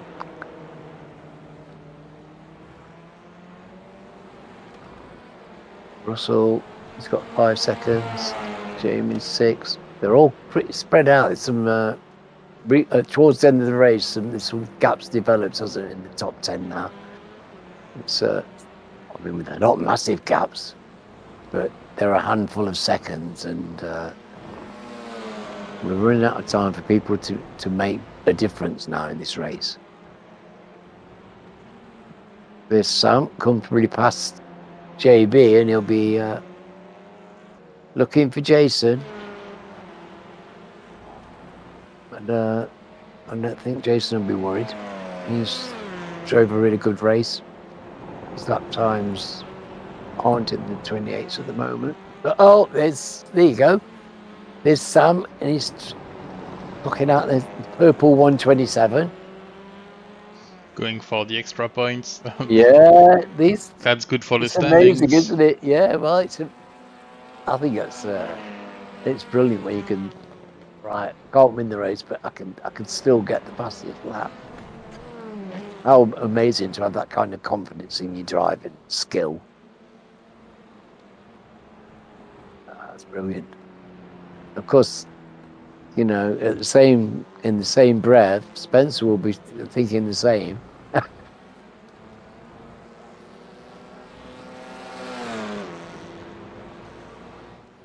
That's just over 4 seconds. And he's still got 0.3 a lap on him. So, you know, Simon's got his foot down now. That was a rather low 28. So I think he's knocked a couple of tenths off his lap times here. He's just pitched up slightly. You just need to make sure to stay yeah. far ahead in front. Well, enough ahead in front of Spencer, really. Out of sight, out of mind is always a good one, you know. Yeah, there's not much left in the race. 4 minutes. Yeah. So if the guy can't see you right in front of him, that's very helpful. As soon as they've got a good sight on you, you know, at one end of the straight, the other, it does not encourage you. Yeah, that's going to be 3 laps on the line, I think. Yeah, I think he's less than 30 seconds away. Oh, although might be close to 2 laps.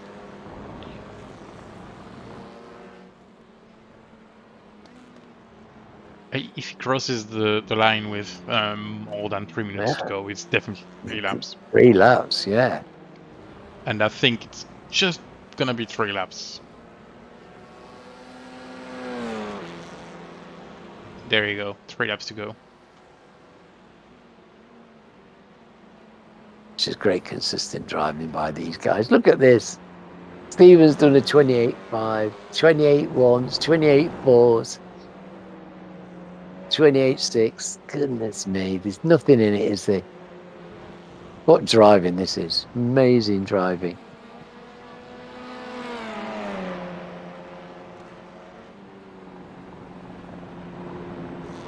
Well, Stefan's having a look at Russell.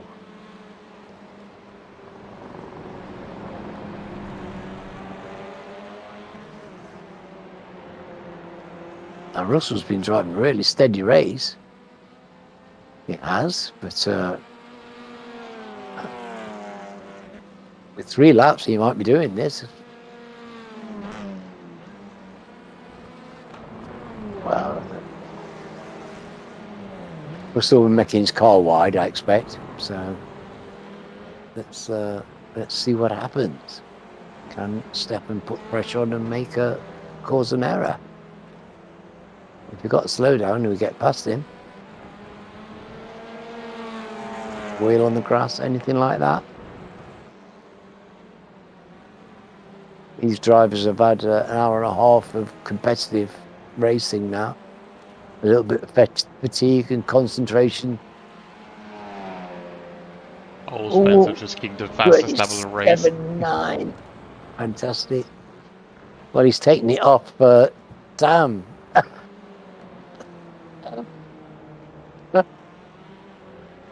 So, oh, Sam, that's made your day, I bet.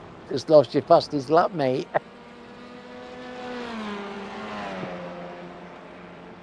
He'll be trying to get another one. Stefan lost a bit of ground on this lap. With 2 to go, I don't think it's gonna work for him. No, 2 big gap now. Must have made a small mistake or something.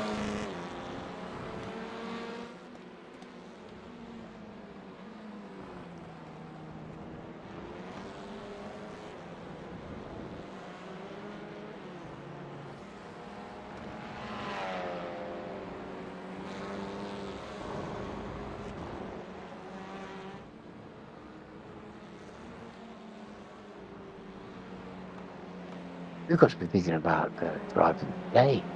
That's not going to be easy today. No, and Sang may get another spot on Chase, and before the end of the race, got a bit over a lap to do it. A lap and a half. Heading to the hairpin. Simon just started the last lap.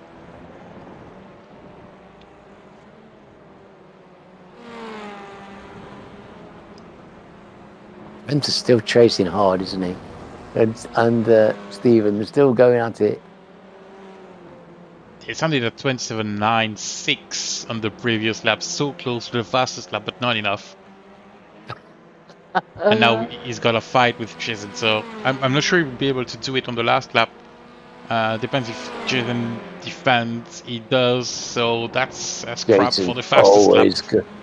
Jason's always going to defend.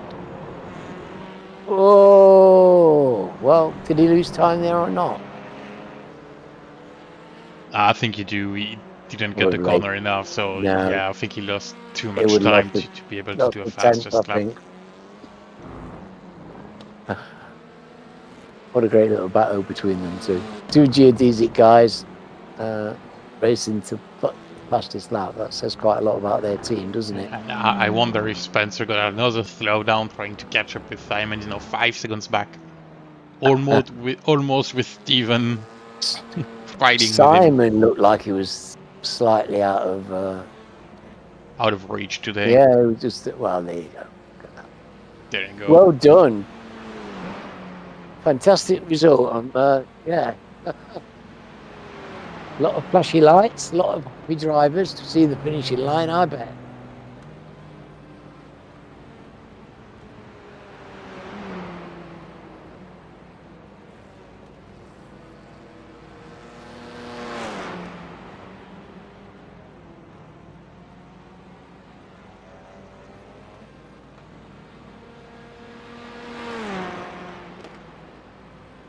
Oh, they almost.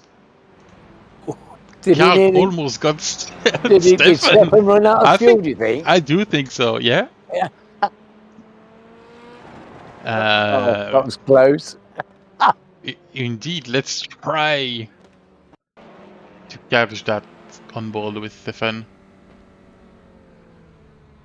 Oh, that was close. Wow, that was close. Well, what a race! Goodness me. Yeah, that was there. You were right. That race was there for Simon to lose, wasn't it? It was, yes. That's everybody finished now. So final result for today. Simon Trundle, I would say easy win, maybe. It's a bit too much. He just managed I to think it's easy. pass people. No, it's not easy. He managed to pass people at the right time that got cleaner, and we said before the broadcast, it was the key to, but 2 wins basically, and that's what he did. 5 seconds gap on Spencer McCart in second, Stephen Walker in third, Matt Elmore fourth, Jimmy Wilson fifth, Russell Cole 6th, Stefan Gobel 7, Carl Hardy 8, Sam Blees 9th. He managed to get in the top 10 after having probably one of the worst races of his life. Getting the slowdown on lap 1, buried into the field, and then having the damage, and having to start back with all the work he did before the pits. That was awful.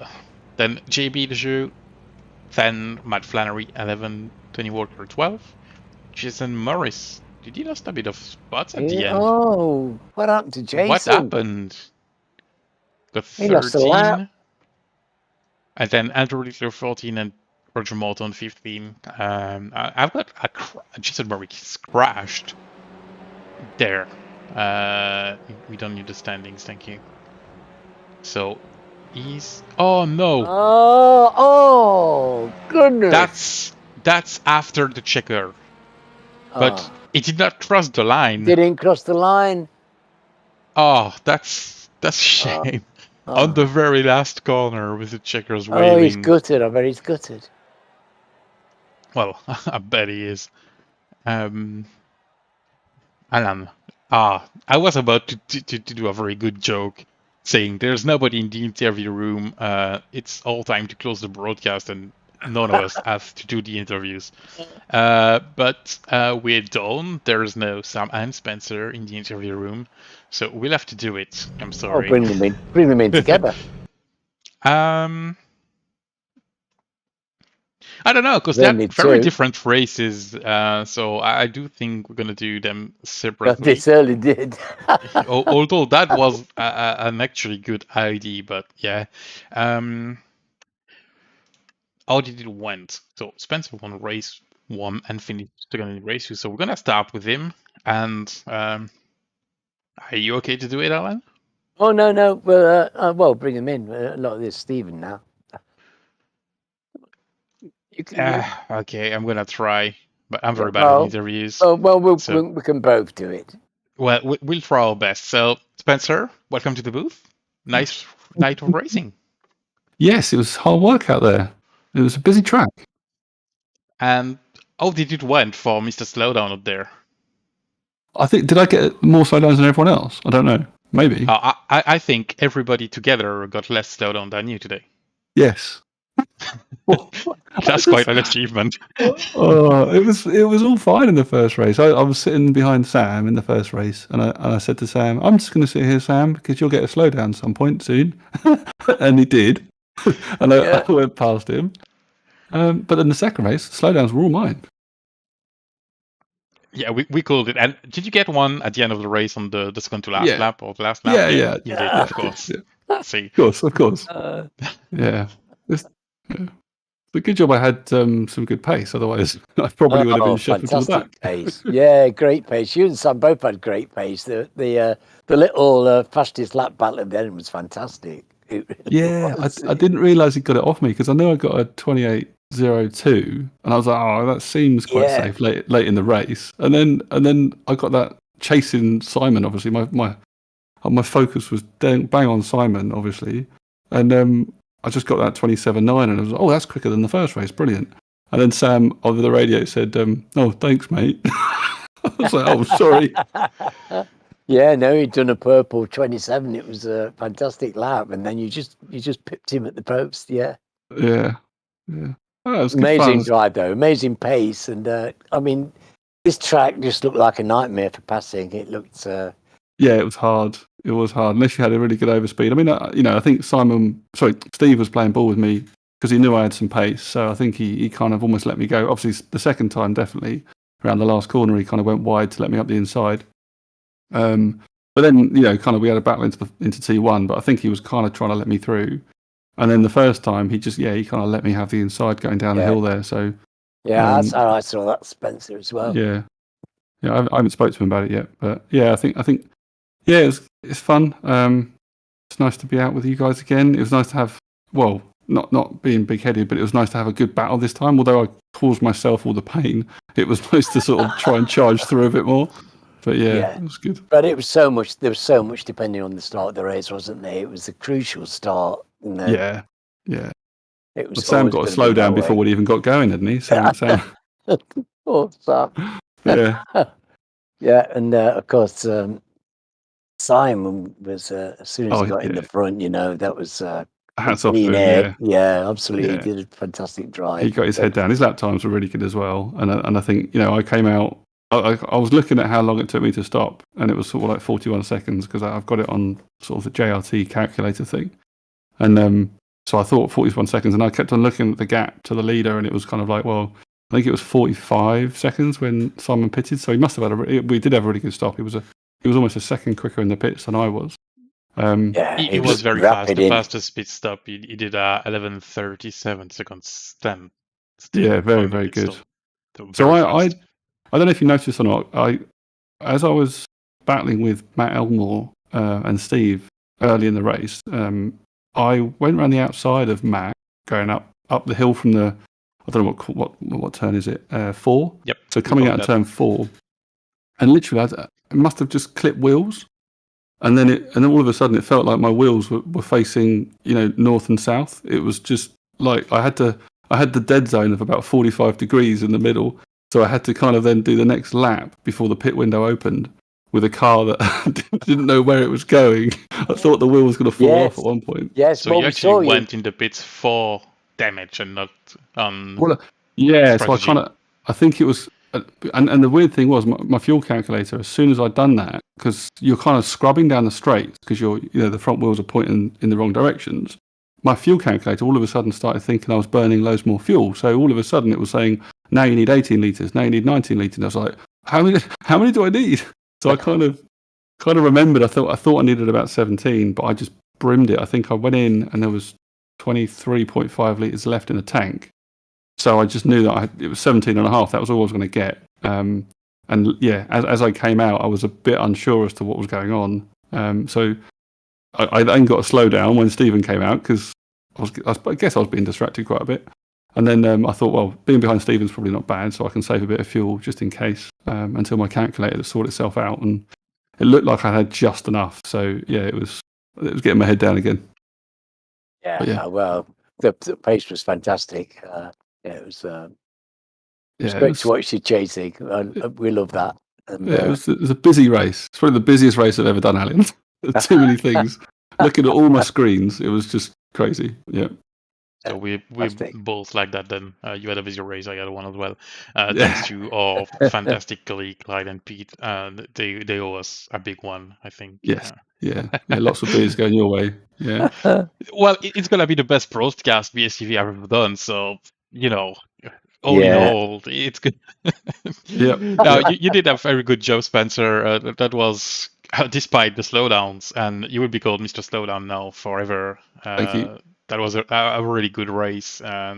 Hope you really enjoyed that one.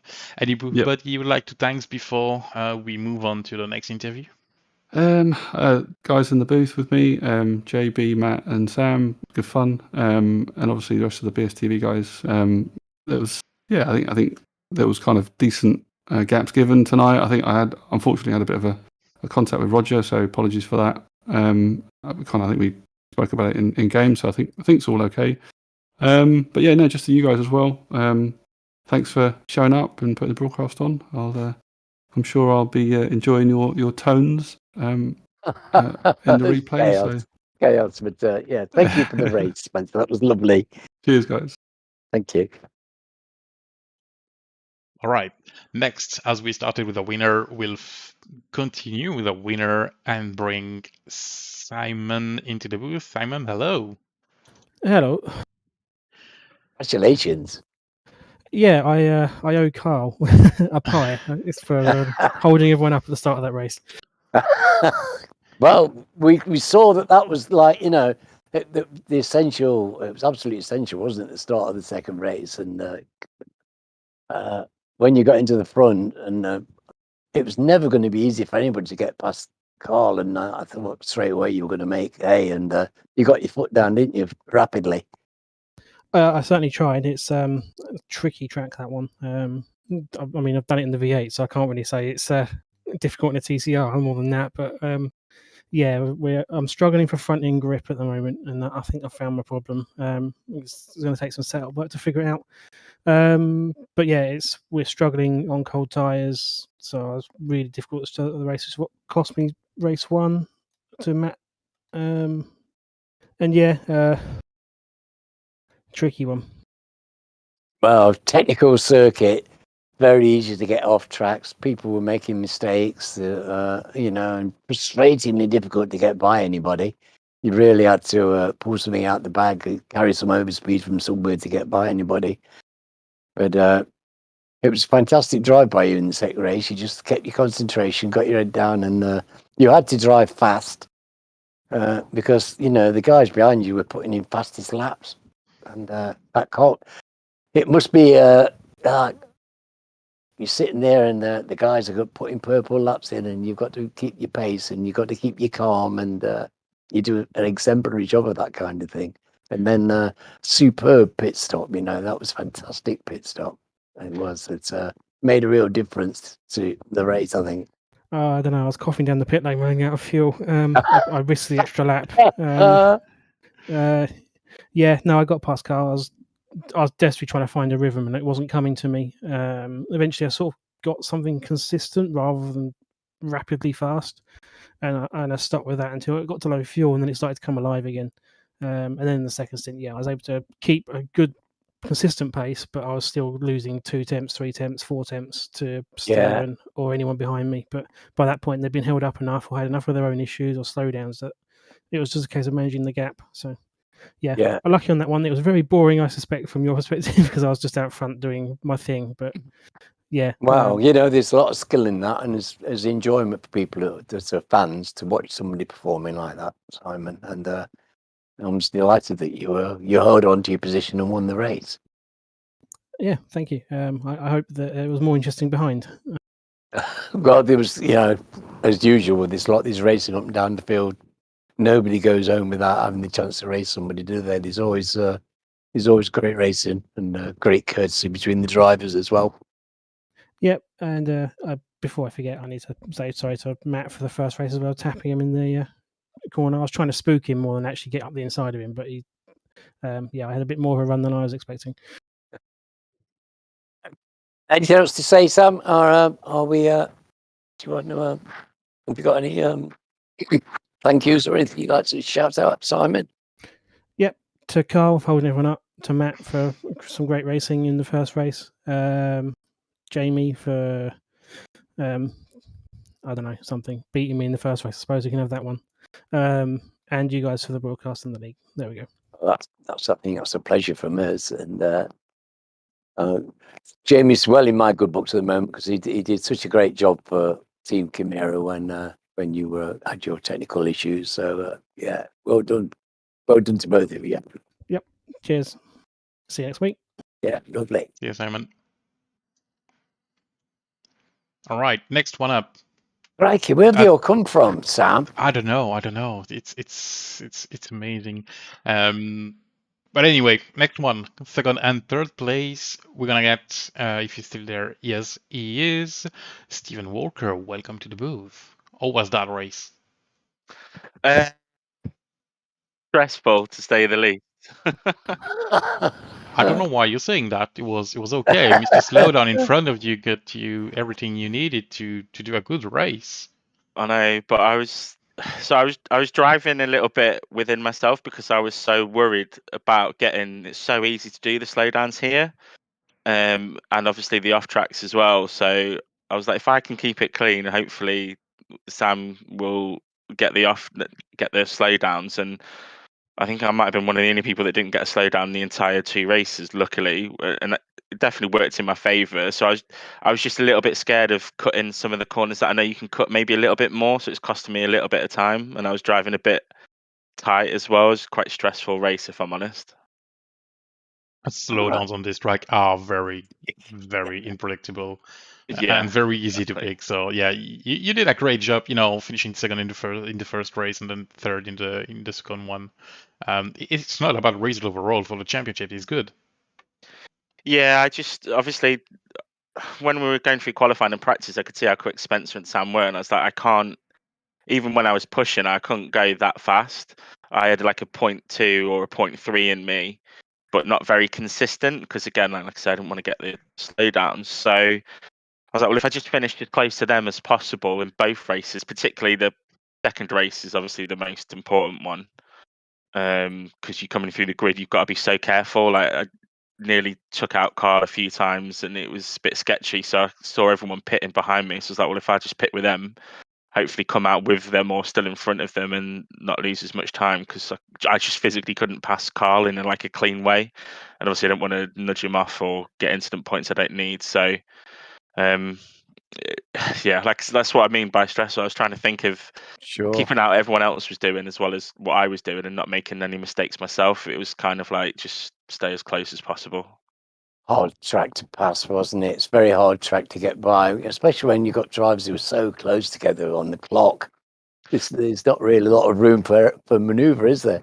No, that's it. You've got to rely on like psyching them out or just giving them a bit of a scare into a corner and they just leave the door a bit open so you can just slot yourself in and pull off the overtake. But it was so difficult. But it was fun racing and that's what we're here to do. So I just feel a bit bad for Sam because he had the pace to win both races or at least podium both races, and with the slowdowns it's going to take it a bit.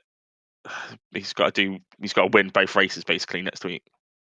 Right. So yeah, so that's had a negative effect on his championship, hasn't it? It was. You're right. He had great pace as well tonight, and but this track is very difficult, and it's.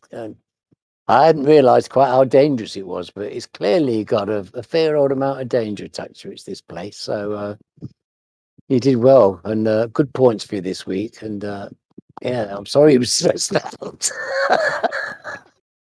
It was stressful, but don't get me wrong, it was really, really fun. It was full on racing for an hour and a half. It was great. Everyone was doing a great job. It was respectful. It was clean from what I saw anyway. And Yeah, there was some fantastic drives, I think, because like you say, it's a hard track. People were actually on the edge a lot and giving, and even so, trying to give room. That's we're so used to that. Seeing that, it's very good communication. When anyone said they had a slowdown, or even if they didn't say it, the way they placed the car, you could kind of tell. So you didn't run into the back of anyone. Or, well, that's what I saw anyway. So I don't know about anyone else, but we're just so used to seeing this kind of conduct on the track. We take it for granted, but we shouldn't, because it is exemplary conduct that in this league. It's not. You don't see this in other leagues. I watch a lot of them and take a part in a lot of racing. You don't see this kind of conduct everywhere, and you can be proud of yourselves. And the racing tonight was great. Everybody was trying. It was a defender's track, wasn't it? If you could make your car wide, you could be a problem for anybody. It doesn't matter who's behind you. You could be a problem. And everybody had to work for everything they got tonight. It's fantastic. Say that to Carl. That's what he did. It was great, but I physically couldn't pass him unless he made a mistake, and he didn't. To be fair to him, he raced really well. Well, that's kind of you. Any shout outs or anything else you want to say, matey? Yeah, you guys obviously for still being here. Appreciate that a lot. We've got one more race to go. Sam and Spencer, Carl, basically the rest of the guys, and then to my team as well, just for helping me out massively. Just felt I couldn't ask any more of them. It's great to be in a team with those guys. So let's go to Laguna Seca and finish it off in style. Yeah, it's very nice to hear. Yeah, lovely. We look forward to that next week. Great deal. Yeah, thanks very much, Stephen. Yeah, cheers, guys. Thank you. Good night, mate. Bye, Stephen. Cheers. Last podium finisher of today, and with a massive big drive and try to recover what he could, and ending up in the fence and still making it some places, finishing in the top 10. Sam Rees, welcome to the booth. Hello. Well done, Sam. Hero. That was a bit of a mess, wasn't it? Especially race 2 with that slowdown in turn 1 and then do it with the barrier mid-race. That was something. Oh, that was pain. The slowdown was like by about an inch, and at the same second I got it, I got the 0x with cap. So I couldn't have gone any further left. Like, there was nowhere else to go. But yeah, it was just the whole. I think I was 15th. I was last, wasn't I? After that, so it's a nightmare. Oh, and yeah, such great pace tonight as well, Sam. Was really. Yeah. Oh. I still would have got. I would have finished probably behind Spencer if I hadn't crashed, because I was. Yeah, I managed to recover quite quickly after the slowdown. But yeah, it is what it is. It was all my driving errors. There was nothing I could do about it. Well, there was plenty of things I could do about it, but it wasn't anyone else's fault. I mean, so it was good fun. I loved the track. It was really good racing, but it was just disappointing for me. And I think I've rather killed the championship dead. I think it's Stevens. We did some maths. I think he just needs 2 7th place finishes next week, and he's fine. Assuming yes. I hadn't thought of the implications for next week and the championship. That just hadn't occurred to me at all. But actually, that is had a huge impact on you, hasn't it? And I think I needed to basically finish ahead of him in every race to win. Right. And I didn't do that at all. So no, it didn't happen, did it, mate? No, not at all. It was the pace was there. The car felt good. It wasn't anyone else's fault. It was just poor driving. One of those nights. Pushing too hard. One of those nights. It was fun though. Well, it sounds like people have had a good time in driving. Actually, people have said it's been a hard race and good racing. So it's a lovely track. It's a really good track for these cars. It's very difficult to pass, but it's a very rewarding track. I did my first laps ever yesterday. I hadn't driven it before, so I did a couple hours, and then I did a session later on with Spencer and Cap and Russ came in as well. And it was usually with the practice, I just get to a point where I'm like, yeah, okay, I know the track, I feel pretty comfortable, I'm happy, and they just kept going with this. It's just really good fun to lap. So yeah, I hope we have it on the schedule again. I really enjoyed it. I just obviously hope to do a bit better next time. To have such positive views of the place. I enjoy driving it around it, but my aims are rather different from anybody's. I just like to enjoy driving around. So it's good for that too, though, isn't it? It's good fun. Yes, it's interesting with a lot of variety, and it's hard work just for me to drive around by myself. There might be anybody else chasing me. Well, thank you very much, Sam. You've been really interesting. It's disappointing for you, mate, but as usual, you're here and you're sunny and you're dealing with your disappointment, and that's all to your credit. And thank you very much. Yeah, thanks, Alan. And thanks to both of you, Alan and Sam, for putting on the broadcast again. I look forward to watching it. Well, do I look forward to watching it back? I'm going to watch it back. I'm not sure I'm going to enjoy it. It's the most professional broadcast we ever had at BSTV. No Pete, no Clyde. What can you expect more? I mean, it's obvious. I just meant, well, I suppose from in that regard, yeah, that will be something to look forward to. But no, I just meant, I'm not sure if I'm looking forward to it because it's quite embarrassing in places for me. There we go. Well, you won't be embarrassed when you did that fastest lap, and that was fantastic. Smash of purple, but yeah, 30 seconds later. 2 seconds later, yeah. Goodness me.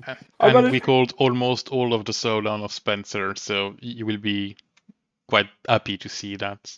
I feel better. Did you catch all 3 of mine in the first race? I think we catch 1 or 2, but I don't think 3. Well, it was both of the passes, so it was one that Spencer got past, and then the next one Stephen got past, and then the next one Stephen got ahead, and then I caught him up again. Oh, then I got another one, so it was 4. Yeah, it was 4 in the first race. Oh, 30-minute race, that's not going to help. No. It was a mess. It was a mess, but it was a fun mess. So what more can you ask for? Proper job. Well, thanks very much, Sam. Cheers, guys. We'll see you next week. You Look will forward to indeed seeing you for next week, matey. an For the attempt new to. mom.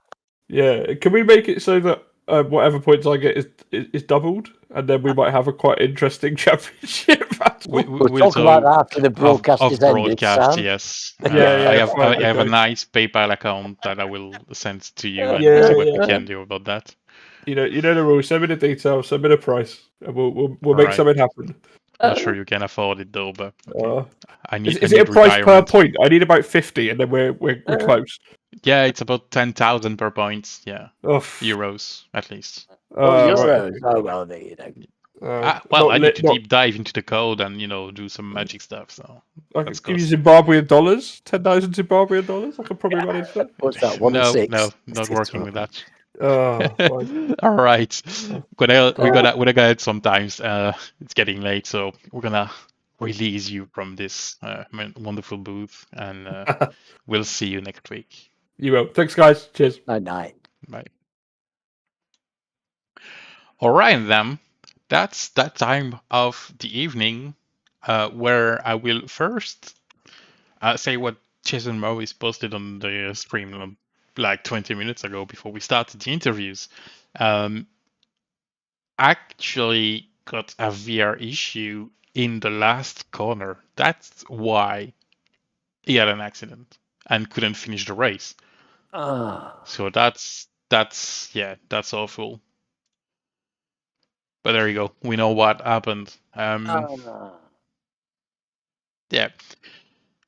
No, that's that time of the broadcast where we have to pick someone, and it's again another difficult thing to do because there's quite a few drivers we could pick. But yeah, which one do you think you're gonna pick? Well, we've had stressful drives, we've had disappointing drives, we've had bad luck drives. We've probably had heroic drives in there as well. How do you pick the best driver of the night? Well, that's very tricky. My inclination is to give it to Simon because I think that was truly a brilliant performance in the second race. And, all right. So, Simon but we kind of I think he's well earned this tonight, and we try not to give it to the winners, but to be honest, I think he deserves it for the drive he put in. Well, I'm usually not ashamed to give it to winners, so it's a fair choose. Yeah, well, I'm not of the view that winning should disqualify you from being the best driver of the night as well, because it's a different criteria, isn't it? Slightly, and it is. I don't think you should be disqualified just because you won the race. That's true. I could have gone with Simon myself because he did a brilliant driving in race one, but in race two, sorry, but race one wasn't good enough for me to pick him. Spencer did a good overall round with first and a second, but too many slowdowns in my eyes. Stephen Walker was good, second and third, but wasn't that sparkle that we usually see from Steven, so he's not getting from either. Sam did a good race one. He picked a few slowdown, and then he completely messed race two by having another slowdown and then having an accident. So that goes down the list. And then the most consistent driver after that is Matt Elmore.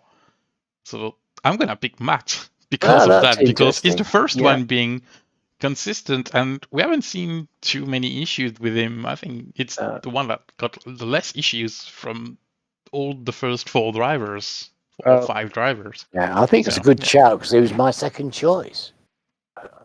It would there have we been, go. it would have been, I think, I think it was hard for Simon tonight. This was hard for him. That they were cutting his lead down. It was putting him under pressure. He didn't have the pace. And he had to be so professional, and that pit stop was slick as slick can be. And it gave him the breathing space, didn't it? So I think it just edged it. But I think Matt is a great call because I think that was a really he did a great drive last week as well. He's been driving really well just recently. Well done to him. So there we go. we've got the broadcast almost finished. Next meeting for BSTV, I guess it's next week for the last round of this series, the BSTV TCR. From Laguna Seca. That's going to be an interesting one. We know now that apparently Steven just needs 2 7th places. We'll see after the result upload, of course, because there's the incident points and all that, but not too many incident points today, more slowdowns than anything. So it's going to be an interesting one for the last one, Laguna Seca. Love that track. I don't know what you think about it, Alan, but I it's think one it's of going to my. be It's awesome. yes, it was an early favourite of mine. It's remained that way, and it's the only track where I won an advanced Mazda race. So I've got very affectionate memories and thoughts about it. And it was very exciting going to do the corkscrew when I first arrived in iRacing, because I've been watching it for years on the motorbikes, of course, huge MotoGP fan, and it was a real thrill to actually experience driving around the corkscrew. It really was, and I've never forgotten it. Yeah, love the place. I agree with you. And on that note, it's time to say goodbye to everybody, and we'll see you next week. Well, thank you very much, everybody, for listening and bearing with us. We've done our best, and I hope we've said something that was worth listening to. Certainly, the racing was worth watching. So, good night from me, and Well, and Sam. good night again from me then. See you next week. Night, night.